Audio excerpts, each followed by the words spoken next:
장례식장 복도 끝 희미한 형광등 아래에서 상마는 검은 넥타이를 한 번 더 곱게 매만졌습니다. 손끝이 자꾸만 떨렸습니다. 넥타이가 마음에 들지 않아서가 아니라 넥타이를 곱게 매는 이 순간에도 현실이 믿기지 않았기 때문이었습니다. 영정 속에서 웃고 있는 노인의 얼굴. 그 얼굴은 상만에게는 아버지였고 이제 더 이상 부르지 못할 이름이 되어버렸습니다. 향 냄새와 국화꽃 향이 섞인 장례식장 안은 울음도 한숨도 수군거림도 다 섞여 이상하게 붕 떠 있는 공기로 가득 차 있었습니다. 상만 옆에서 아내 순자가 작은 종이컵에 커피를 따라 건넸습니다. 여보, 그래도 뭐라도 좀 드셔요. 하루 종일 서 계시잖아요. 상만은 컵을 받았다가 검게 번지는 커피 표면을 한참이나 바라봤습니다. 이제 나도 저 자리 갈 날 얼마 안 남았겠지. 그런 생각이 머릿속을 스쳐 지나갔습니다. 하지만 지금은 자신의 늙음을 생각할 여유조차 없었습니다. 오늘은 아버지의 마지막 인사를 받아야 하는 날이었으니까요. 유족실로 들어가자 검은 정장을 입은 변호사가 고개를 숙여 인사했습니다. 상주님, 바쁘신 와중에 죄송합니다. 그래도 이건 꼭 오늘 설명을 드리고 넘어가야 해서요. 탁자 위에는 두툼한 갈색 서류 봉투와 빨간 도장이 찍힌 서류 몇 장이 가지런히 놓여 있었습니다. 순자는 그 서류들을 한번 쳐다보고는 조용히 뒤로 물러섰습니다. 여보, 난 이런 건 잘 모르니까 당신이 들으세요. 나는 밖에서 조문객들 좀 맞을게. 순자가 나가고 유족실 문이 닫히자 장례식장 복도 소음이 살짝 멀어졌습니다. 숫자와 글자만 가득한 매우 현실적인 시간만이 남았습니다. 변호사가 종이를 한 장씩 펼치며 설명하기 시작했습니다. 고인께서 남기신 유언장입니다. 정식으로 공증까지 마친 상태고요. 내용은 아드님이신 김상만 님이 중심이 되십니다. 상만은 자신을 가리키는 말이 나와도 쉽게 고개를 들지 못했습니다. 유언장, 아버지가 그런 걸 남겼다는 말은 처음 들었습니다. 평생 단단하고 무뚝뚝하던 사람이었습니다.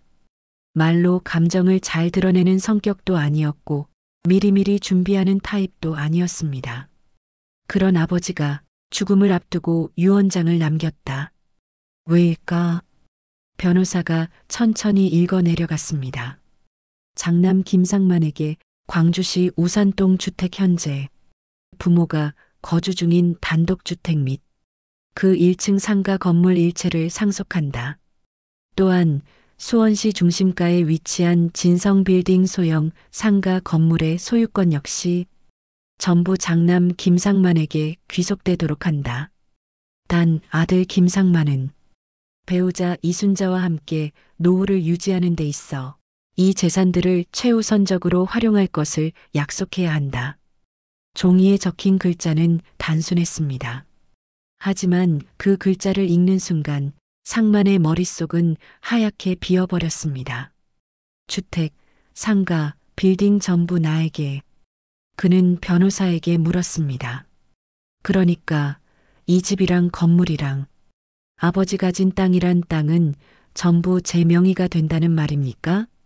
변호사는 단호하게 고개를 끄덕였습니다. 예. 유언장과 함께 미리 작성해 두신 등기 이전 서류도 있습니다. 사망신고와 동시에 순차적으로 이전 절차를 밟게 될 거고요. 사실상 고인께서 갖고 계시던 재산 대부분이 김상만 님에게 넘어간다고 보시면 됩니다. 상만은 숨을 들이쉬었다가 천천히 내쉬었습니다. 이게 축복인가 짐인가 기쁨이라고 부르기에는 너무 무겁고 부담이라고 부르자니 한평생 자신을 키워준 사람의 마지막 마음을 조롱하는 것 같았습니다. 무거운 침묵 끝에 변호사가 덧붙였습니다. 고인께서 마지막에 이런 말씀을 하셨습니다. 나는 내 아들을 믿네. 내가 평생 고생해서 모은 것 결국 얘가 가장 잘 쓸 거라 생각해. 대신 나나 며느리, 손주들보다 자기 아내하고 자기 노후를 먼저 챙기겠다고 한 번만 내 앞에서 약속해주게. 그렇게요. 잠시 상만의 눈가에 눈물이 맺혔다가 금방 돌아앉았습니다.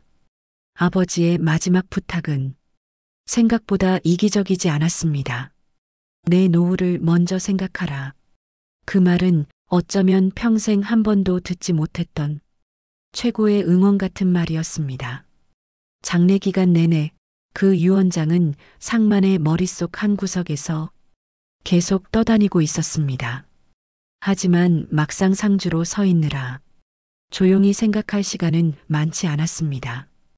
연이어 찾아오는 조문객들, 자식된 도리, 상주로서의 의무, 사흘밤을 거의 새다시피 보내고 마지막 발인을 마쳤을 때 상만은 비로소 온몸에 힘이 풀려 장례식장 입구 의자에 털썩 주저앉았습니다. 그때 옆에서 누군가 살며시 어깨를 두드렸습니다. 아버지, 수고 많으셨어요. 아들 준호였습니다. 언제 이렇게 컸나 싶게 양복이 제법 잘 어울리게 자란 아들. 그 옆에는 검은 정장을 말끔히 차려 입은 며느리 윤정이 서 있었습니다. 순자는 손수건으로 눈가를 훔치며 말했습니다. 그래도 우리 아들 있어서 든든하다. 상주 혼자였으면 어쩔 뻔했니? 준호는 웃으며 어머니 어깨를 살짝 감싸 안았습니다. 이럴 때 아니면 제가 뭐 하겠어요. 할아버지한테 그래도 마지막 효도는 해야죠. 그 말에 순자의 눈가에는 다시 눈물이 맺혔습니다. 역시 우리 아들. 순자는 그날 이 말을 속으로 몇 번이나 되뇌었습니다. 장례식이 끝나고 모든 절차를 마친 뒤 집으로 돌아오는 차 안에서 준호가 조심스럽게 말을 꺼냈습니다. 아버지, 근데 이제 집은 어떻게 하실 거예요?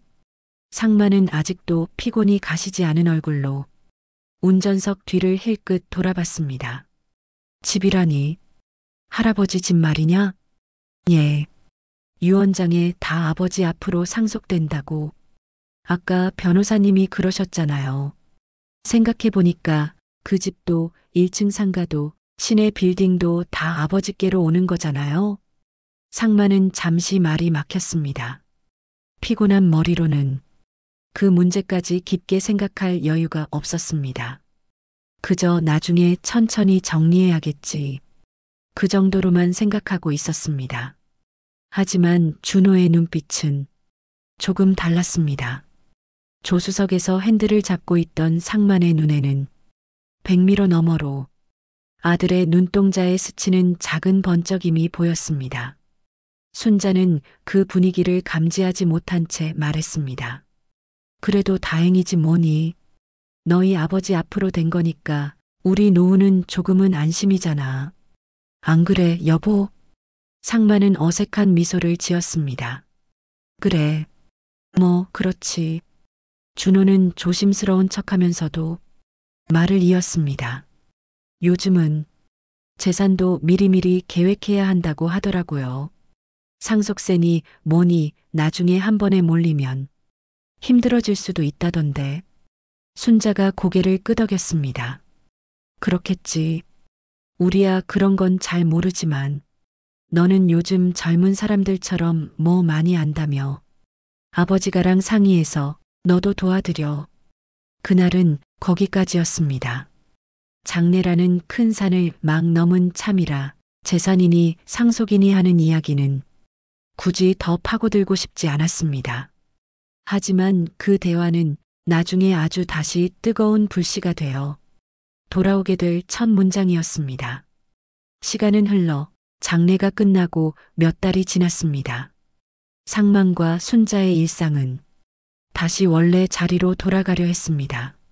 아침이면 마당 화단에 물을 주고 1층 상가 세입자하고 월세 이야기하고 시내 빌딩 관리인과 통화를 하며 엘리베이터가 멈추었다는 소식에 뛰어가 보기도 했습니다.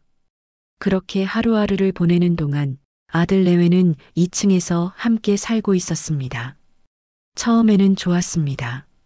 손주들이 학교 다녀오면 할머니하며 매달렸고 주말이면 다 같이 거실에 모여 TV를 보거나 근처 공원에 나가 산책을 하기도 했습니다. 순자는 하루에도 몇 번씩 우리 노후는 외롭지 않겠구나 싶어 가슴을 쓸어내렸습니다. 하지만 함께 산다는 건 언제나 좋은 점만 있는 건 아니었습니다. 조금씩, 아주 조금씩 삐걱거리는 소리들이 들리기 시작한 건 아주 사소한 일들에서였습니다. 어느 날 저녁 식탁 위에 반찬이 올라오고 다 같이 둘러앉아 밥을 먹던 자리, 윤정이 젓가락을 내려놓으며 말했습니다. 어머니, 요즘은 짜게 드시면 안 좋대요. 국에 소금 좀 줄이시는 게 좋지 않을까요? 순자는 순간 움찔했습니다. 어머, 그래. 나는 그냥 옛날 습관대로 해서 너무 짰니? 네, 애들도 그렇고 저도 요즘 혈압이 좀 올라서요. 조금만 더 신경 써주세요. 말만 들으면 그냥 건강 걱정해주는 말 같았습니다. 하지만 묘하게 그 말 속에는 여기 식단은 문제 있다는 은근한 불만이 섞여 있는 것처럼 느껴졌습니다. 그날 밤 설거지를 마치고 난 뒤 순자는 혼잣말을 했습니다. 내가 평생 가족 먹이느라 손이 닳도록 반찬을 했는데 이제는 짜다, 맵다, 기름지다. 검사받는 기분이네. 상마는 그런 아내의 등을 토닥였습니다. 신경 쓰지 마.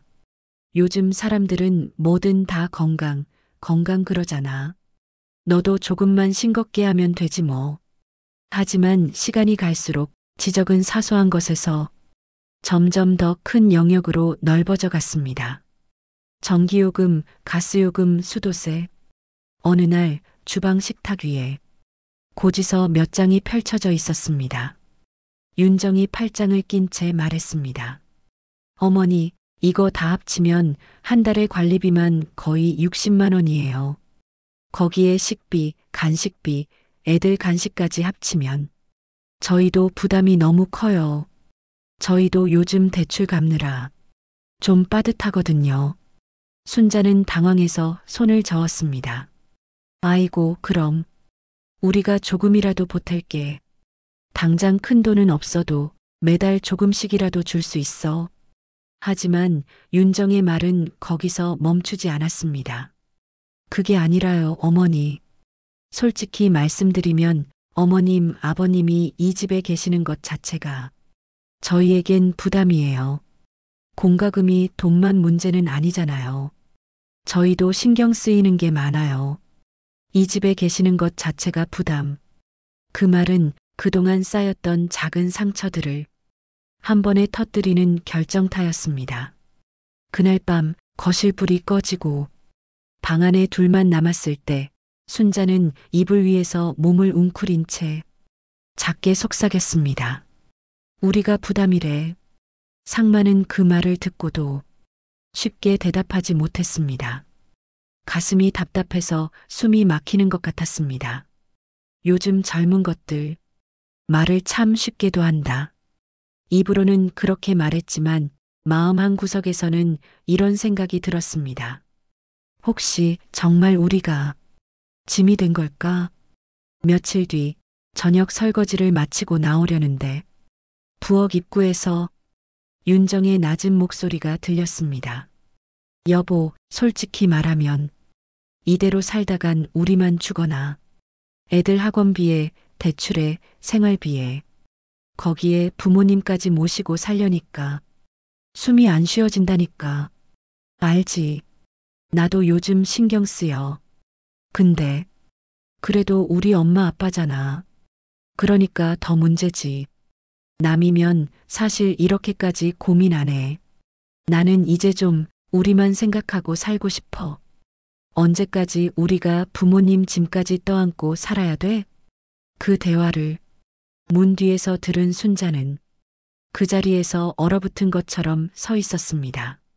짐, 죽어나, 떠안고 살아야 돼.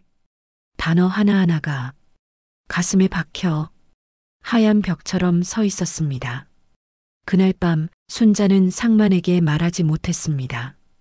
대신 베개를 껴안고 조용히 울었습니다. 상만은 몰랐습니다. 아내가 주방 문 뒤에서 그 말을 다 들었다는 사실을. 며칠 뒤 우연히 그 대화를 전해 들었을 때 상만의 마음은 또 한 번 부서졌습니다. 그날 저녁 그는 준호에게 조심스럽게 말을 꺼냈습니다.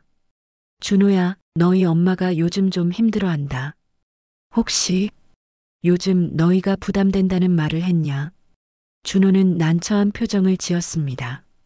아버지, 그냥 저희가 요즘 힘든 얘기를 좀 하다가 나온 말이에요. 그걸 또 어머니가 들으셨어요? 말이라는 건 안 들릴 거라고 해도 꼭 들어야 할 사람이 듣게 되어 있다. 상만의 목소리에는 실망과 슬픔이 섞여 있었습니다. 준호는 손사래를 쳤습니다. 아버지, 오해하지 마세요. 부담된다는 말이 정말로 부모님이 싫다, 내쫓고 싶다 그런 의미는 아니에요. 그냥 요즘 세상 살기 팍팍하잖아요. 저도 저 나름대로 힘들어서 나온 말이라고요. 상만은 준호의 얼굴을 똑바로 바라봤습니다.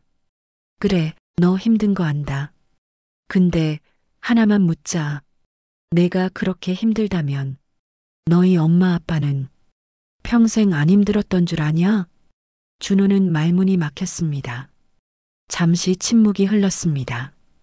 그리고 그 침묵 사이로 아주 미세하게 기울어진 균형이 조용히 무너지기 시작했습니다.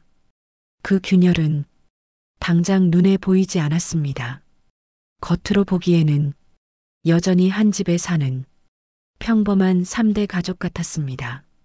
주말이면 같이 밥을 먹고 명절이면 전을 부치고 아이들은 할머니 방에 들어와 과자를 얻어 먹었습니다.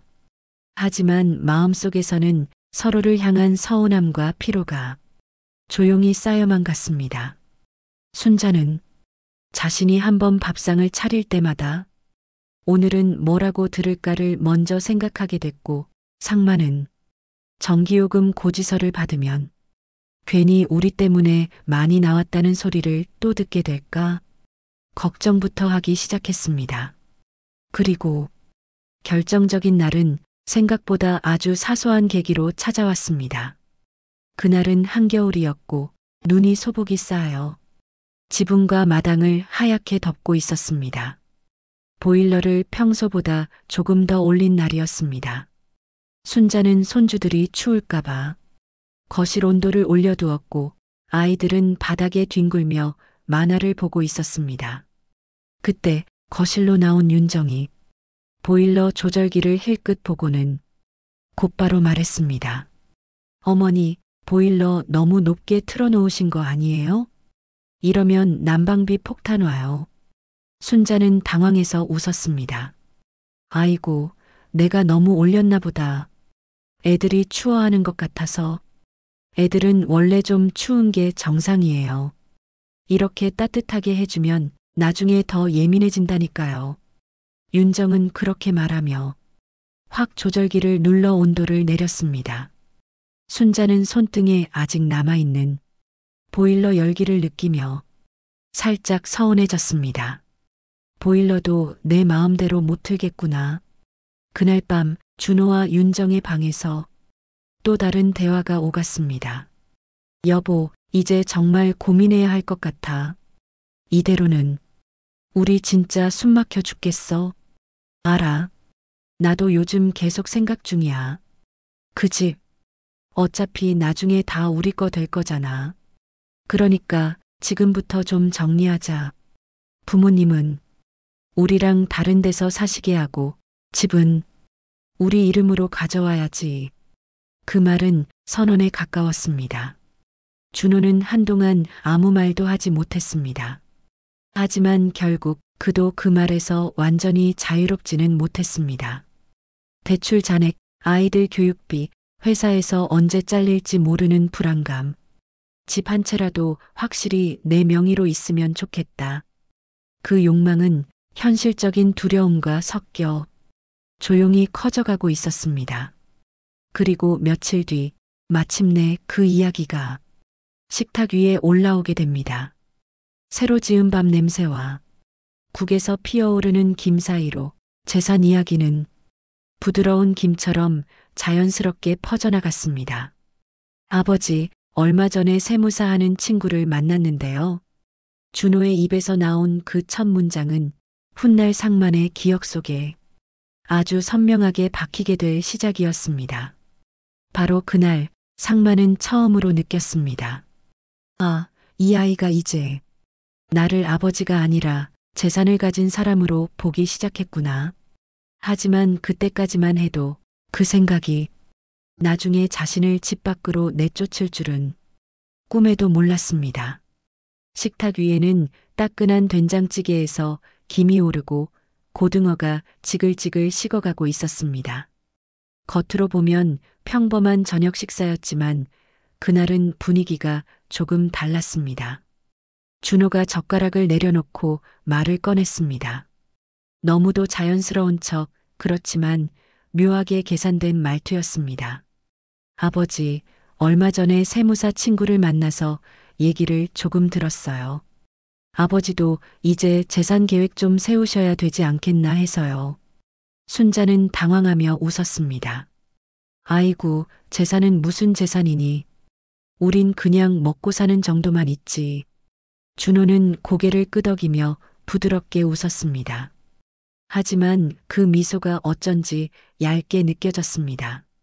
아버지, 어머니, 요즘은 노후라고 해도 그냥 두면 손해보는 시대예요. 할아버지 재산도 아버지께 다 넘어왔잖아요. 그걸 어떻게 관리하느냐에 따라 세금도 달라지고 나중에 저희에게 줄 때도 훨씬 유리해지죠. 그 문장 속에서 상만이 들은 건 단 하나였습니다.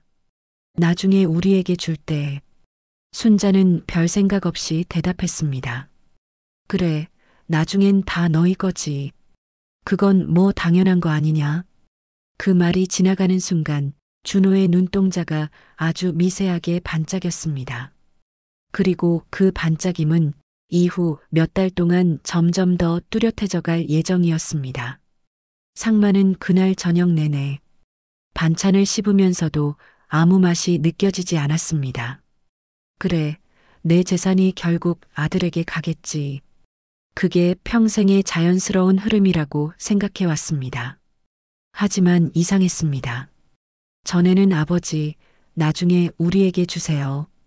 이런 말조차 하지 않던 아들이 이제는 상속세, 재산계획, 명예이전. 그런 단어들을 너무 자연스럽게 입에 올리기 시작한 것이었습니다. 그날 밤 방에 들어온 순자는 대수롭지 않게 말했습니다. 당신, 준호 말도 맞지 않나? 우리야 복잡한 거 몰라도 아이 말대로 하면 덜 손해볼 수도 있다잖아. 상만은 고개를 끄덕이는 듯 하다가 자리에서 몸을 일으켰습니다. 창문을 열자 겨울 공기가 차갑게 밀려 들어왔습니다.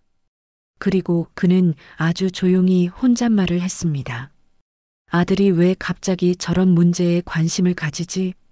그 의문은 오래 남았습니다.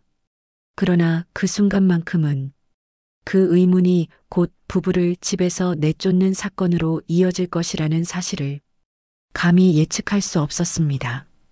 다음 날 아침 순자가 식탁 위에 조용히 영수증 몇 장을 모아두고 있었습니다. 전기요금, 수도요금, 가스요금. 항상 내던 것들이었고 상만은 늘 기꺼이 돈을 냈습니다.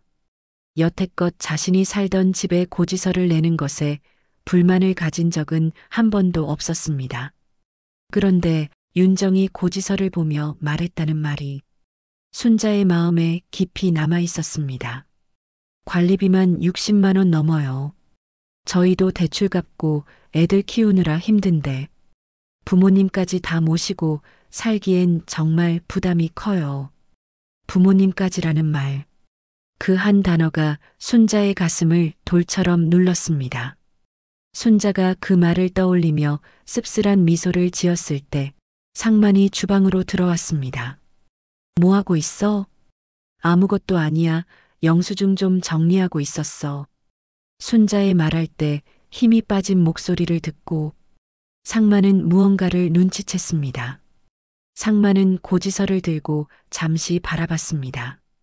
고지서 위에 찍힌 숫자들은 마치 이 집에서도 이제 너희는 짐이다라고 말하는 듯 했습니다. 특히 며느리 윤정이 고지서를 보며 말하던 장면이 떠올랐습니다. 이건 우리 부담이 너무 커요.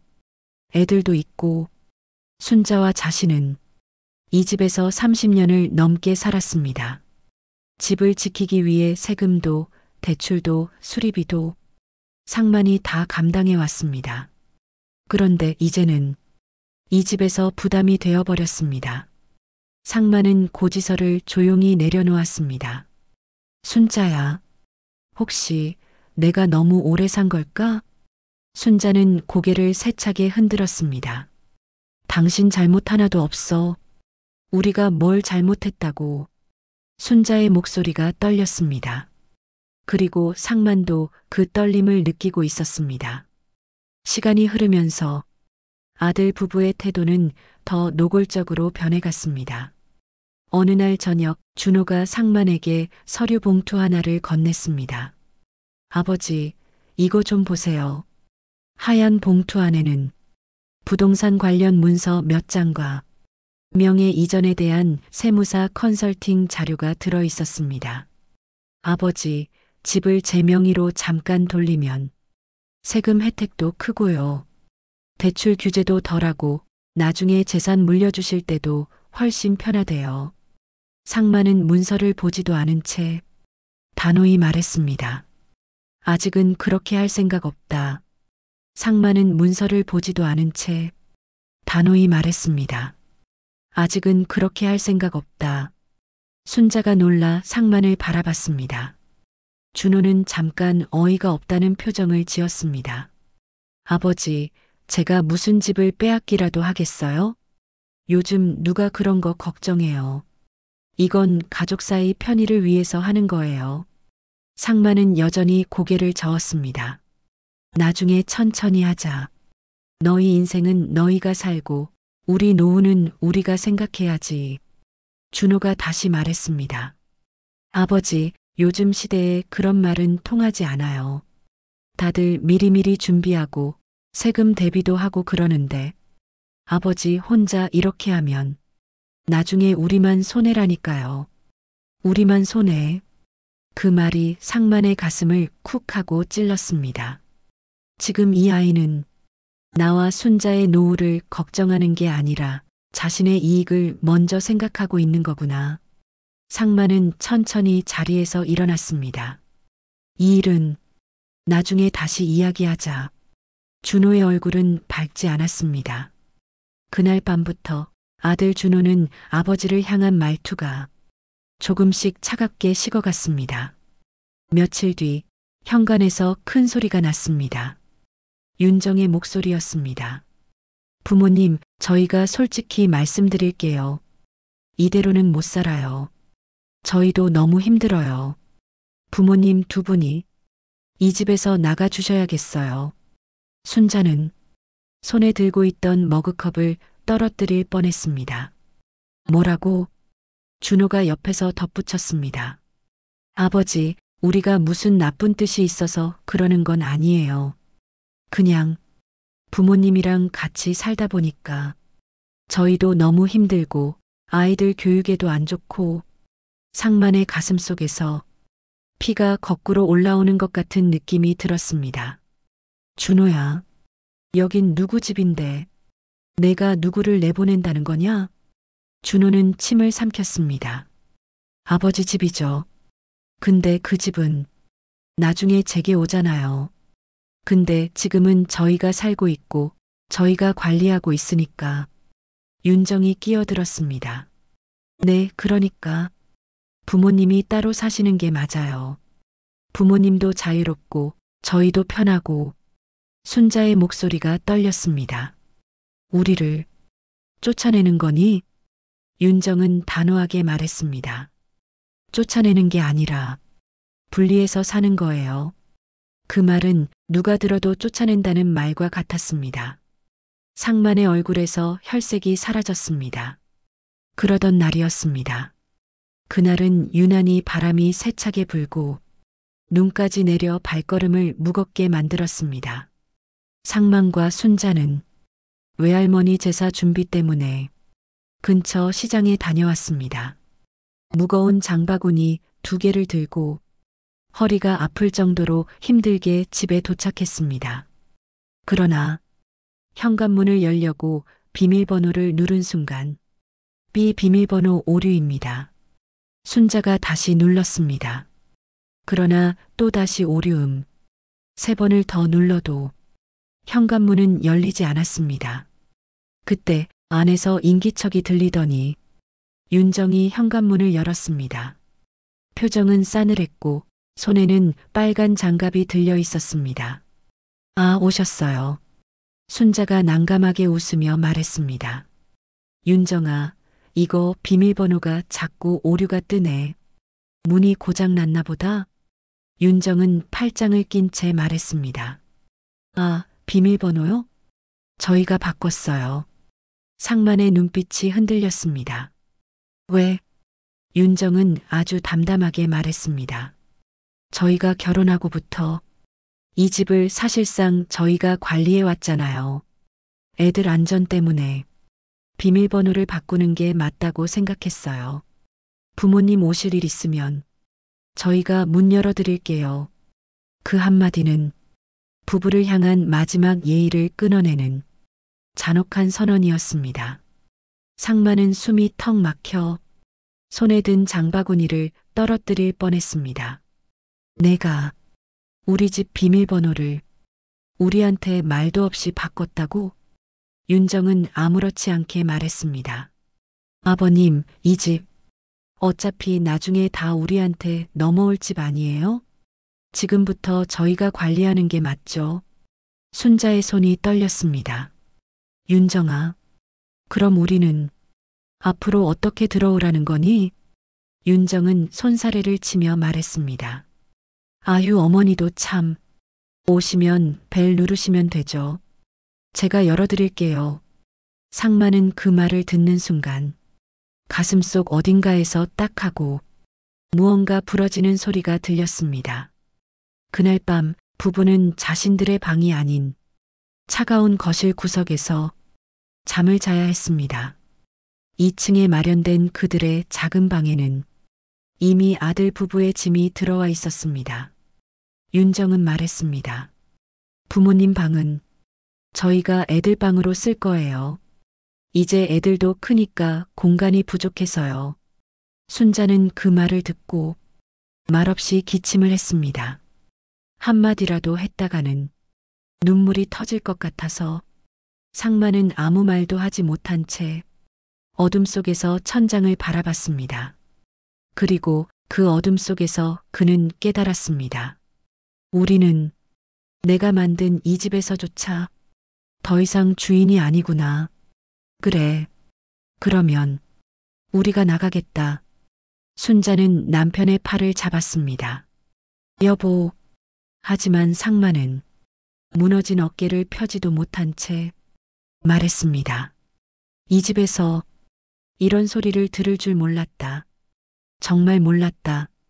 그날 부부는 겨울 눈이 밟히는 소리를 들으며 단칸방으로 향했습니다. 그들은 아들 집에서 나온 것이 아니었습니다. 자신들의 집에서 쫓겨난 것입니다. 그리고 그날 밤 상만은 오래된 등기부등본을 다시 펼쳐들었습니다. 거기에는 선명하게 적혀 있었습니다. 소유자 김상만. 상만은 그 글자를 한참 바라보다 천천히 말했습니다. 이 집은 아직도 내 거다. 그 말은 분노가 아니라 쓰러진 사람의 가슴에서 피어나는 아주 작은 불씨 같은 말이었습니다.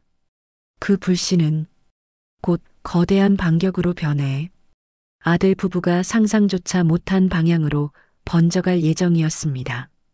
지하 단칸방의 오래된 형광등은 미세하게 깜빡이고 있었습니다.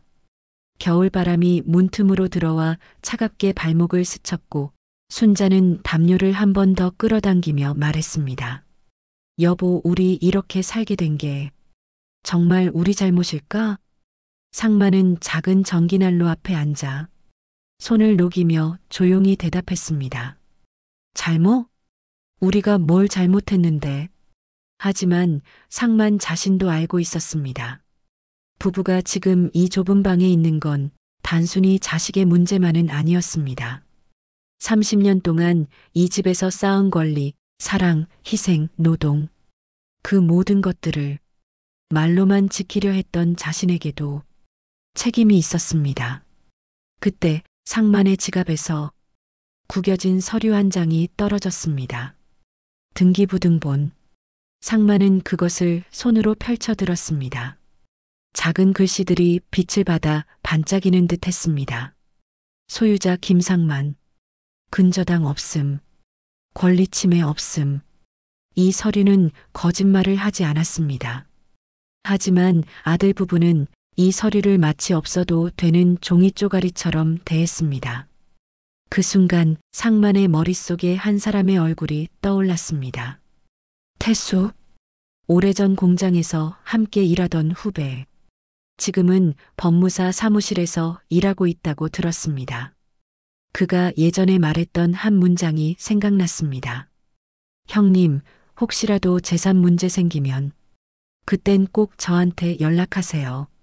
상만은 그 말이 이렇게 빨리 떠오를 줄 몰랐습니다. 그는 오래된 휴대폰을 뒤적였습니다. 몇 년 전 교체하기 전 저장해놨던 번호가 여전히 연락처에 남아 있었습니다. 태수 법무사. 상만은 깊게 숨을 들이쉬었다가 전화를 걸었습니다. 뚜뚜뚜. 3번 울린 뒤 전화가 연결되었습니다. 여보세요? 오랜만에 듣는 목소리였습니다. 태수야, 나다. 상만이 순간 전화기 너머가 조용해졌다가 곧 반가운 목소리가 터져 나왔습니다. 형님? 와, 진짜 오랜만입니다. 무슨 일이세요? 목소리가. 상만은 더는 감정을 숨기지 못했습니다. 좀 도와줘야겠다. 그 한마디에 태수는 즉시 말했습니다. 어디 계세요, 형님? 제가 지금 바로 갈게요. 다음 날 상만과 순자는 두꺼운 코트를 여며 입고 시청 근처에 있는 작은 상가 건물 3층으로 향했습니다. 유리문을 밀자 서류 냄새와 오래된 복사기 냄새가 공기 중에 퍼져 있었습니다. 태수는 상만을 보자마자 폭 안아주었습니다. 형님, 얼굴이 왜 이렇게 상하셨어요? 무슨 일이 있었던 겁니까? 상만은 그 말을 듣자 그동안 묵혀있던 감정들이 한꺼번에 치밀어 올랐습니다. 그리고 마침내 조용한 사무실 의자에 앉아 처음부터 끝까지 이야기하기 시작했습니다. 장례식에서 받은 유언장, 아들 부부와의 동거, 점점 심해지는 눈치와 지적, 관리비 부담 이야기, 보일러 온도 가지고 너희 때문에 폭탄 나온다고 한 날, 비밀번호를 멋대로 바꾼 날, 그리고 부모님 나가주세요. 그 말을 들었을 때의 충격까지. 태수는 듣는 내내 입술을 꼭 깨물고 있었습니다. 이야기가 끝나자 그는 책상 위 서류들을 정리하며 말했습니다. 형님, 이건 개인적인 가족 갈등이 아니라 법적인 문제입니다. 상만은 멍하니 태수를 바라봤습니다. 법적인 문제? 태수는 신중하게 고개를 끄덕였습니다. 그렇습니다. 부모를 집에서 내쫓고 비밀번호를 바꾸고 퇴거 압박을 주고 재산명의 이전을 종용하다니 이건 정상적 가족이 아니라 재산을 노린 행동으로 볼 수 있습니다. 순자는 그 말에 눈을 크게 떴습니다. 태수야, 설마 우리 아들 준호가 우리를 이용하려고? 태수는 더 차갑게 말했습니다. 형님, 어머님, 그냥 생각해 보십시오. 재산이 없다면 과연 아드님과 며느님이 부모님 두 분을 이렇게 대했을까요? 순자의 눈가가 붉어졌습니다. 상마는 깊게 숨을 들이쉬며 말했습니다. 그럼 이제 우리가 뭘 해야 하는데? 태수는 서랍에서 A사 용지를 꺼내 펜으로 1번부터 번호를 매기기 시작했습니다. 태수는 침착하게 말했다. 1. 제3명의 확인 등기부등본 최신본 전부 재발급. 형님 명의가 맞는지 변동이 있었는지 가장 먼저 확인합니다. 2. 관리비, 세금, 대출 등 부담한 금액 정리. 형님이 그 집과 건물을 유지하기 위해 얼마나 지출했는지 전부 기록해야 합니다. 3. 아들 며느리의 언행 기록, 비밀번호 변경, 모욕적인 발언, 퇴거 요구 등 날짜별로 정리해 주세요. 4. 대화 녹취. 형님, 요즘은 말이 증거가 됩니다. 감정 상했다고 해도 녹취 안 하면 모든 게 달라집니다. 순자는 놀라서 말했습니다.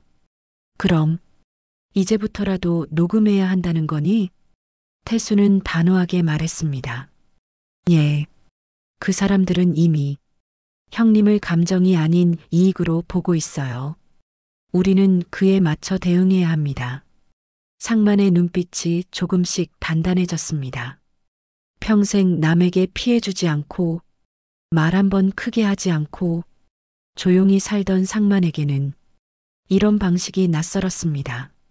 하지만 지금은 그 낯설음을 넘어서야만 했습니다. 태수는 마지막으로 덧붙였습니다. 그리고 형님, 이 문제가 커지면 변호사가 필요합니다. 제가 알고 있는 로펌이 하나 있습니다. 가족재산 분쟁, 상속, 소유권 확보, 이쪽 전문가예요. 순자는 손을 꼭 모으며 물었습니다. 그럼 우리가 이길 수 있을까요? 태수는 미소 없이 말했습니다. 이기는 게 아니라 원래 형님 것이었던 걸 다시 찾아오는 과정입니다. 그날 밤 상마는 오래된 상자 2개를 꺼냈습니다. 그 안에는 30년 동안 모은 영수증, 대출 상환 내역서, 재산세 고지서가 빽빽이 들어 있었습니다. 순자는 그걸 보며 눈물이 났습니다. 여보, 평생 이렇게 혼자 다 챙기고 있었던 거야? 상마는 말없이 웃었습니다. 그런데 그날 상마는 오래된 서류를 정리하다가 뜻밖의 물건 하나를 발견했습니다. 아버지가 남긴 편지, 유언장 작성 당시 함께 넣어두었던 짧은 편지였습니다. 종이는 누렇게 바랬지만 글씨는 여전히 단단했습니다.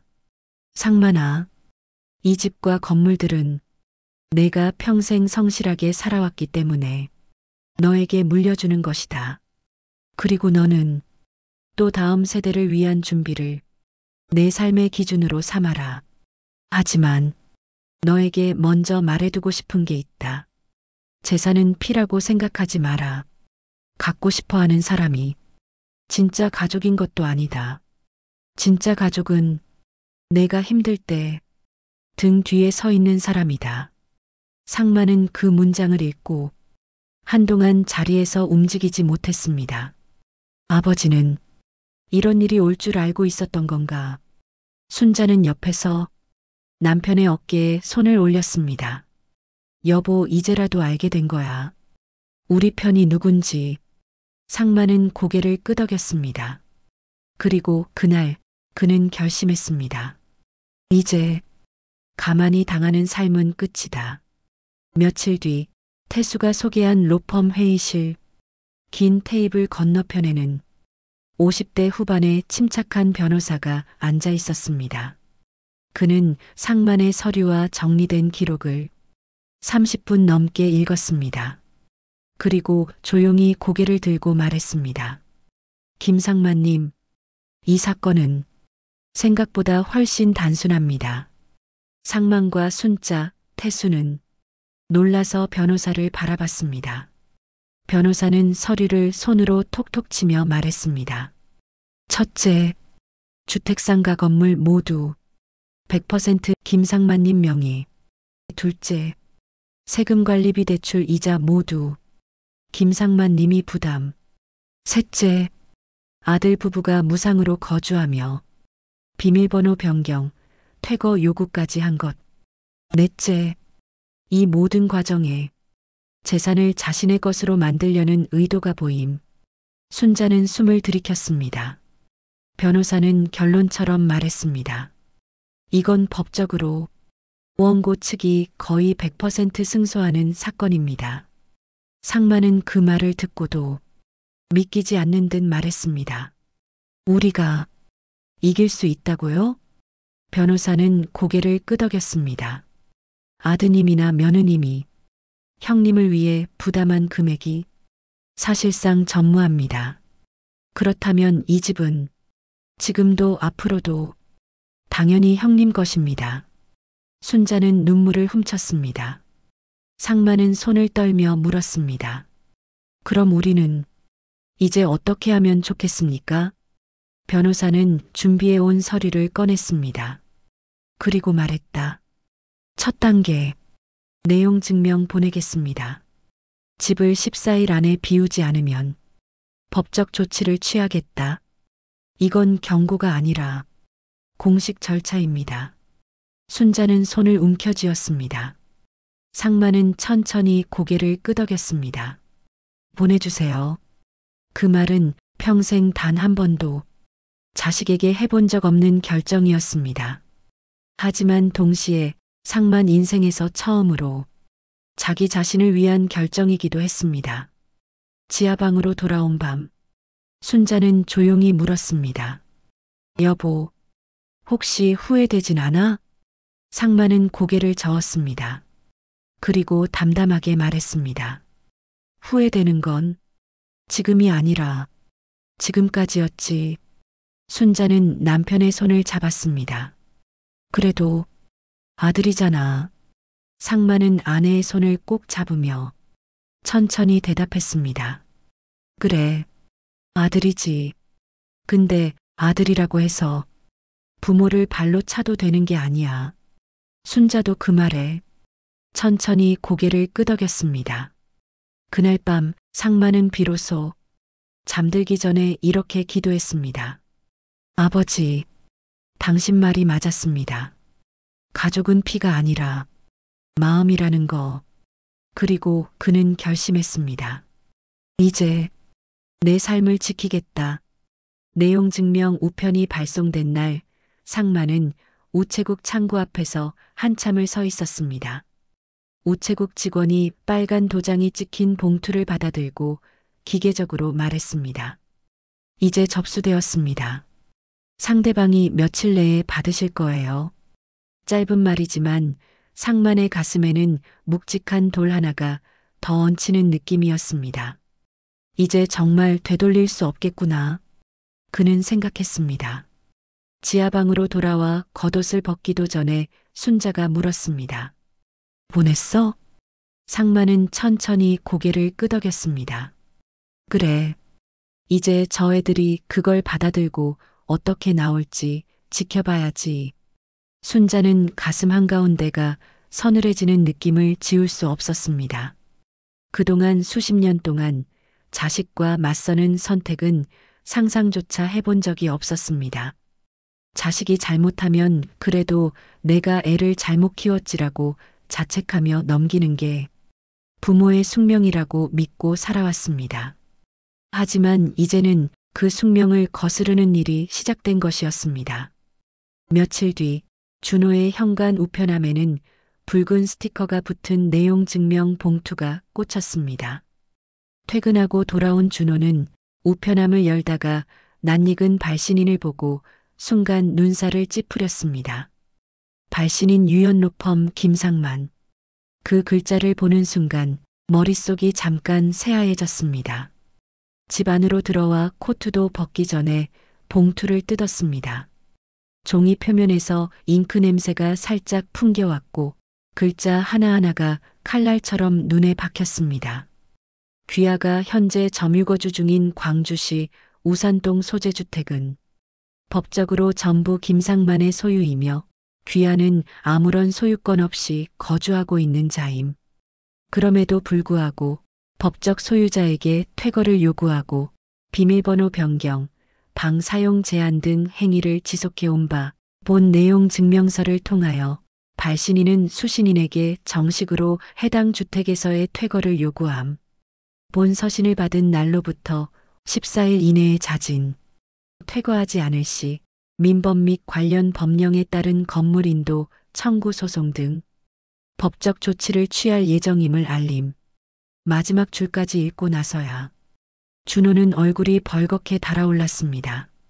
뭐야, 이게 아버지가 나한테 퇴거를 요구해? 손에 쥔 종이가 살짝 구겨졌습니다.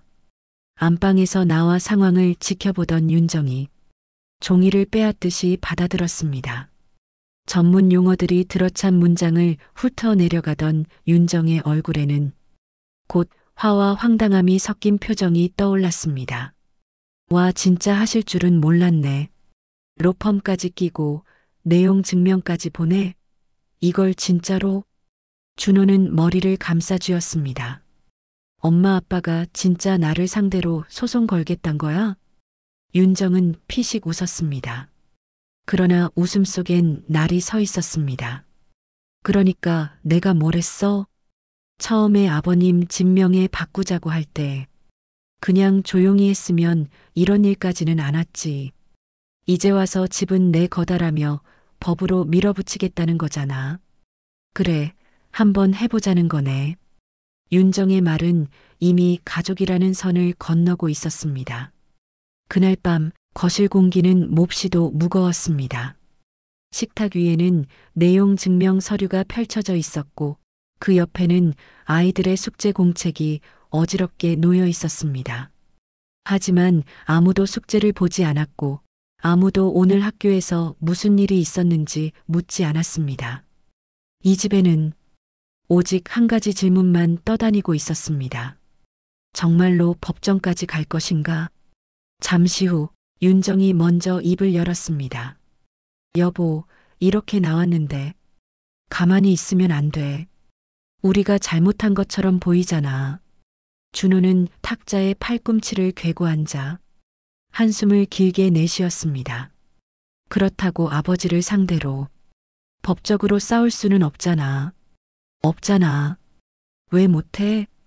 아버님이 먼저 시작했는데 우린 그냥 부모님이랑 따로 살고 싶다고 한 것뿐인데 아버님이 집에서 나가시더니 이제 와서 퇴거하래.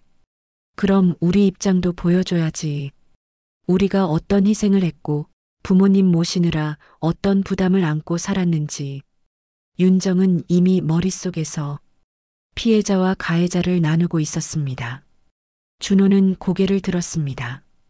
그러면 우리도 변호사를 선임하자는 거야? 그래. 이왕 이렇게 된 거 우리가 약한 쪽 아니야. 애들까지 키우고 있는 집이야. 부모님이 우리를 집에서 내쫓은 거지. 우리가 잘못한 게 아니라고 말해야지. 준호는 아직도 마음 한켠에서 아버지를 상대로 소송한다는 말이 입에 잘 붙지 않았습니다. 그러나 이미 내용 증명은 도착했고 그 의미는 분명했습니다. 이제부터는 감정이 아니라 법으로 이야기하자. 윤정은 결론을 내렸습니다. 여보, 감정은 나중 문제고 지금은 현실을 봐야 해. 집을 빼앗기면 우리 진짜 길에 나앉을 수도 있어. 지금 이 싸움에서 지는 쪽이 누군지는 뻔하잖아. 그 말은 준호의 마지막 망설임을 비틀어 꺾어버리는 말이었습니다. 결국 준호는 휴대폰을 들어 로펌을 검색하기 시작했습니다. 그 시각 지하 단칸방. 상마는 작고 딱딱한 침대 모서리에 걸터앉아 손에 쥔 휴대폰 화면을 보고 있었습니다. 태수에게서 문자 한 통이 와 있었습니다. 형님, 내용 증명 도달 확인되었습니다. 이제 곧 반응이 올 겁니다. 연락 오더라도 직접 응대하지 마시고 제게 먼저 알려주세요. 내용 증명이 전달되었다는 사실은 이제 폭풍이 시작된다는 예고 같았습니다. 예상대로 그날 밤 늦게 전화벨이 울렸습니다. 준호, 이름이 화면에 선명하게 떠 있었습니다. 순자가 놀라 상만을 바라봤습니다. 여보, 봤지 그래? 상만은 휴대폰을 한참 바라보다가 문자를 보냈습니다. 이 일은 변호사를 통해 이야기하자. 개인적으로 감정 섞인 통화는 하지 않겠다. 잠시 후 문자 한 통이 되돌아왔습니다. 정말 그렇게까지 해야겠어요? 아버지? 짧은 문장이었지만 그 안에는 배신감과 분노 그리고 억울함까지 섞여 있었습니다. 그러나 이제 상만은 그 감정에 휘둘리지 않기로 결심했습니다. 나는 이미 나를 위해 싸우겠다고 선택했다. 그는 다만 휴대폰을 뒤집어 놓고 천장을 바라봤습니다. 머릿속에는 아버지의 편지 마지막 구절이 떠올랐습니다. 진짜 가족은 내가 힘들 때 등 뒤에 서 있는 사람이다. 이 순간 자신의 등 뒤에 서 있는 사람은 아들이 아니라 옆에서 조용히 손을 잡아주고 있는 아내 순자, 그리고 법적 절차를 함께 준비해주고 있는 태수와 변호사였습니다. 가족이란 게 꼭 피로만 이루어진 건 아니었구나. 상만은 그렇게 깨닫고 있었습니다. 며칠 후 변호사 사무실에서 다시 만나자고 연락이 왔습니다. 상만과 순자는 따뜻한 커피가 놓인 회의실 의자에 앉았습니다. 태수도 옆에 자리를 잡고 앉았습니다. 변호사가 서류 몇 장을 내밀었습니다. 피고 측에서 변호사를 선임했습니다. 답변서가 들어왔습니다. 상만의 심장이 두근거렸습니다. 순자의 손이 떨려 커피잔 받침이 살짝 흔들렸습니다. 변호사는 침착하게 내용을 설명했습니다. 대략적인 내용은 이렇습니다. 피고는 수년간 원고를 모시고 살아오며 생활비, 육아, 각종 부담을 떠안아왔다. 그 과정에서 원고는 피고 가족에게 해당 주택을 사실상 증여할 의사를 표현해왔다. 또한 원고는 고령으로 인해 판단 능력이 떨어져 이성적인 결정이 어렵다. 따라서 원고의 주장보다는 피고 측의 기여와 향후 생계를 고려해 주택의 소유권을 인정해야 한다. 순자의 얼굴이 창백해졌습니다. 우리가 저 애들한테 집을 주겠다고 말한 적이 언제 있다고. 상만의 입술이 떨렸습니다. 내가 그런 말을 했다고? 변호사는 고개를 저었습니다. 실제 말이 아니라 분위기와 상황을 가지고 그렇게 주장하는 겁니다. 자녀와 함께 사는 동안 나중에 다 너희 거지 라는 식의 말을 한 번이라도 하신 적이 있으면 그걸 가지고 사실상 증여 의사표시라고 주장하려고 하는 거고요. 순자는 갑자기 떠올랐습니다. 식탁에서 반찬을 먹으며 가볍게 웃던 그날, 나중엔 다 너희 거지 뭐 하며 웃었던 바로 그 한마디, 텅 빈 공기를 향해 던졌던 농담이 이제 법정에서는 증거라는 이름으로 돌아오고 있었습니다. 순자의 어깨가 축 처졌습니다. 그럼 우리 진짜 불리해지는 거야? 변호사는 단호하게 고개를 저었습니다. 아닙니다, 어머님. 그런 말은 한국 부모님들 대부분이 저지르시는 습관적인 말이에요. 법원도 그 정도는 압니다. 중요한 건 말이 아니라 서류입니다. 명의는 누구인가? 세금은 누가 냈는가? 관리 책임을 누가 감당했는가? 그걸 분명히 보여주면 됩니다. 변호사의 목소리는 안정되어 있었습니다. 그러나 그 설명 속에서도 부부는 자신들의 삶이 종이 위의 글자로 평가받고 있다는 사실이 낯설고도 씁쓸했습니다. 우리는 사람이고 여기에는 세월이 있는데 법은 그걸 숫자로 보겠지. 상만은 쓴웃음을 지었지만 곧 표정을 가다듬었습니다. 변호사는 말을 이었습니다. 다만 피고 측이 주장하는 몇 가지는 반박을 준비해야 합니다. 부모를 모시고 살며 부담을 떠안았다는 주장, 실제 생활비 부담 구조를 정리해야 합니다. 통장 거래 내역, 현금 인출 내역, 공과금 납부 내역을 정리합시다. 사실상 증여 의사표시가 있었다는 주장. 가족들이 함께 있는 자리에서 어떤 뉘앙스로 말해왔는지 증언해줄 사람이 있는지 살펴봐야 합니다. 원고의 판단 능력 저하 주장. 이건 조금 심각합니다. 아드님이 아버님의 정신 상태까지 문제 삼겠다는 뜻입니다.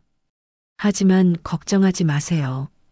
병원 진단서, 일상생활 능력 등을 보면 무리한 주장이라는 걸 법원도 알게 될 겁니다. 순자의 눈에 눈물이 맺혔습니다. 쟤들이 아버지 정신이 온전치 않다고까지 말하는 거니? 상만의 얼굴에 한 번도 보지 못한 어두운 그림자가 드리워졌습니다. 내가 내 아버지다. 내가 내 이름을 뭐라고 지었는지도 기억하고 내가 초등학교 들어가던 날 내가 넘어져 무릎 까졌던 것도 기억하는데 내 정신이 온전치 않다고? 그 말은 순자의 가슴을 찢어 놓았습니다. 여보, 순자가 잡은 손을 상만은 이번에는 강하게 쥐었습니다. 괜찮다. 괜찮다, 순자야. 이제 쟤들이 어디까지 가나 한번 보자. 그의 목소리는 떨렸지만 그 떨림 속에는 포기 대신 분노와 결심이 자리 잡고 있었습니다. 변호사는 조용히 정리했습니다. 그래서 이 싸움은 단순한 감정 싸움이 아니라 누가 더 구체적인 자료를 가지고 있느냐가 중요합니다. 그동안 모으신 영수증, 고지서, 통장 내역, 그리고 필요하다면 이웃이나 상가 세입자분들의 증언도 도움될 수 있습니다. 이 집과 건물은 평생 김상만 님이 지켜온 것이라는 걸 모두가 알고 있으니까요. 상만은 작게 웃었습니다. 한 번도 내가 얼마나 애써왔는지 누구한테 보여준 적이 없었는데 이제 와서야 증명해야 하는구먼. 순자는 그 말에 묘하게 가슴이 먹먹해졌습니다. 평생 가족을 위해 당연히 해야 할 일로 여겼던 모든 수고들이 이제 와서 스스로를 지키기 위한 방패가 되어준다는 사실이 기쁘기도 하고 황망하기도 했습니다. 회의가 끝나고 사무실을 나오면서 태수가 상만 옆에서 말했습니다. 형님, 예전 공장에서 야근할 때 형님이 그러셨잖아요. 나는 내가 땀 흘린 만큼은 꼭 지켜낸다. 이번에도 그렇게 하시면 됩니다. 상만은 살짝 웃으며 되물었습니다. 내가 그런 말을 했었나? 했어요. 그때 형님이 그 말하는 거 듣고 저도 마음속으로 따라 외웠거든요.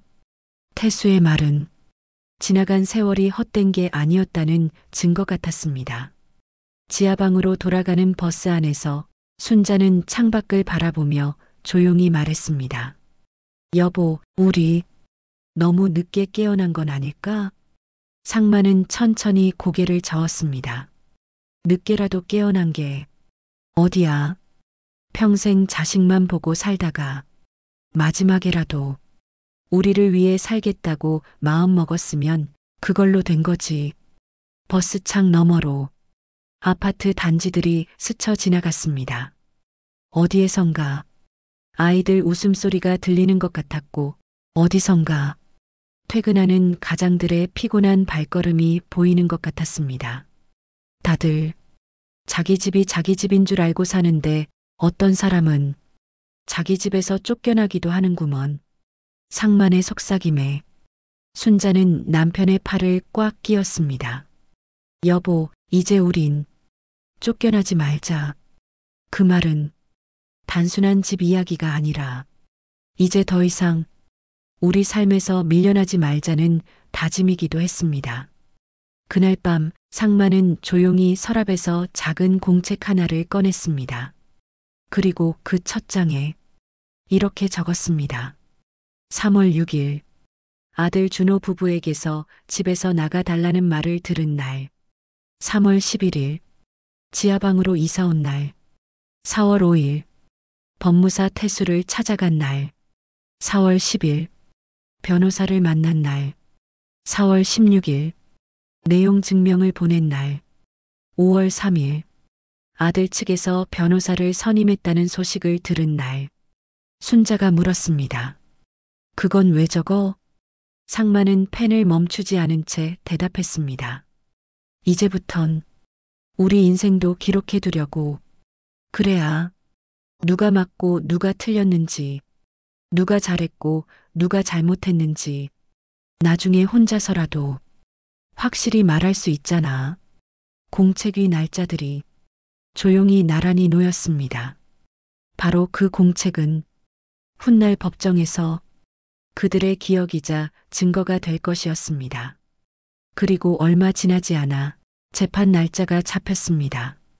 라는 변호사의 연락이 왔습니다. 상마는 휴대폰을 내려놓고 손가락 관절을 한번 주물렀습니다. 그래, 이제 진짜 시작이구나. 순자는 옆에서 그의 손을 잡았습니다. 여보, 우리 무서워도 같이 가는 거다. 법정이든 어디든 당신 혼자 안 보낼게. 두 노인의 손이 서로를 향해 더 꼭 다가붙었습니다. 그들의 싸움은 누군가 보기엔 늦은 나이에 시작된 초라한 싸움일지도 모릅니다. 하지만 그들에게는 남은 인생 전체를 걸어야 하는 싸움이었습니다. 그리고 그 싸움은 곧 차갑고 높은 재판정에서 아들 준호와 며느리 윤정을 마주보게 만드는 순간으로 조용히 이어지고 있었습니다. 재판 날짜가 잡힌 뒤로 상만의 일상은 조용히 그러나 무겁게 바뀌었습니다.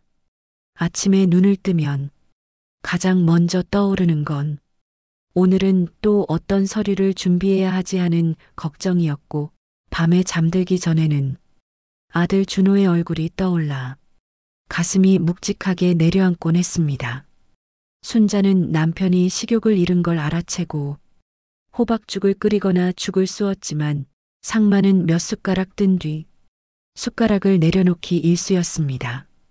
여보, 먹어야 버틸 수 있어. 순자의 말에도 상마는 가만히 웃으며 대답했습니다.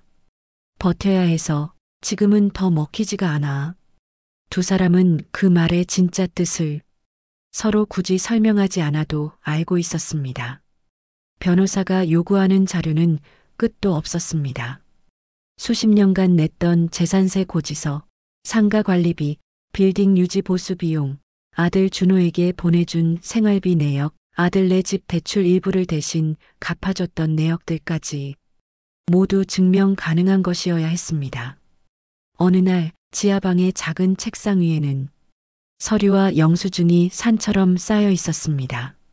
순자는 한 장 한 장 펴서 다리미로 다림질하듯 펴주고 상마는 날짜별로 차곡차곡 정리했습니다. 순자는 정리하던 영수증 하나를 들고 잠시 멍하니 바라봤습니다. 여보, 이거 봐. 준호 결혼할 때 우리 돈 보태준 거 기억나? 영수증에는 예식장 계약금 300만 원 이라는 글자가 적혀 있었습니다. 상마는 그걸 보고 잠시 웃었습니다. 저 때만 해도 내가 이렇게 애를 상대로 법정에 서게 될 줄 몰랐다. 순자는 영수증을 천천히 내려놓았습니다. 그래, 이때까진 자식한테 줄 생각만 했지. 우리를 지키려는 생각은 한 번도 안 해봤었잖아. 상마는 서류를 넘기며 말했다. 이제라도 하자. 늦었지만 그래도 해야 하는 일이야. 그 시각 준호네 집은 또 다른 분위기였습니다. 식탁 위에는 내용 증명, 변호사의 답변서, 초안, 준호 자필로 쓴 부담 내역 정리 노트가 놓여 있었습니다. 윤정이 그 노트를 보며 말했다. 여보, 여기 이 부분 너무 약해. 부모님 모시고 살면서 우리가 부담했다는 증거가 너무 적어 보여. 준호는 답답한 얼굴로 말했다. 그게 사실 부담한 게 별로 없잖아. 윤정은 짜증이 섞인 한숨을 쉬었다. 그러니까 말이야. 부담이 없었으니까. 이렇게까지 사건이 커진 거라니까. 준호는 그 말을 듣고 눈을 감았다 떴다 했습니다. 그런데 어쩌라고. 없었던 걸 있다고 만들 수도 없잖아. 윤정은 차갑게 말했다. 증거는요, 부족하면 해석을 바꾸면 돼. 준호는 순간 아내를 바라봤다. 그 눈빛에는 찜찜함과 두려움이 섞여 있었다. 해석을 바꿔? 윤정은 고개를 끄덕였다. 그래.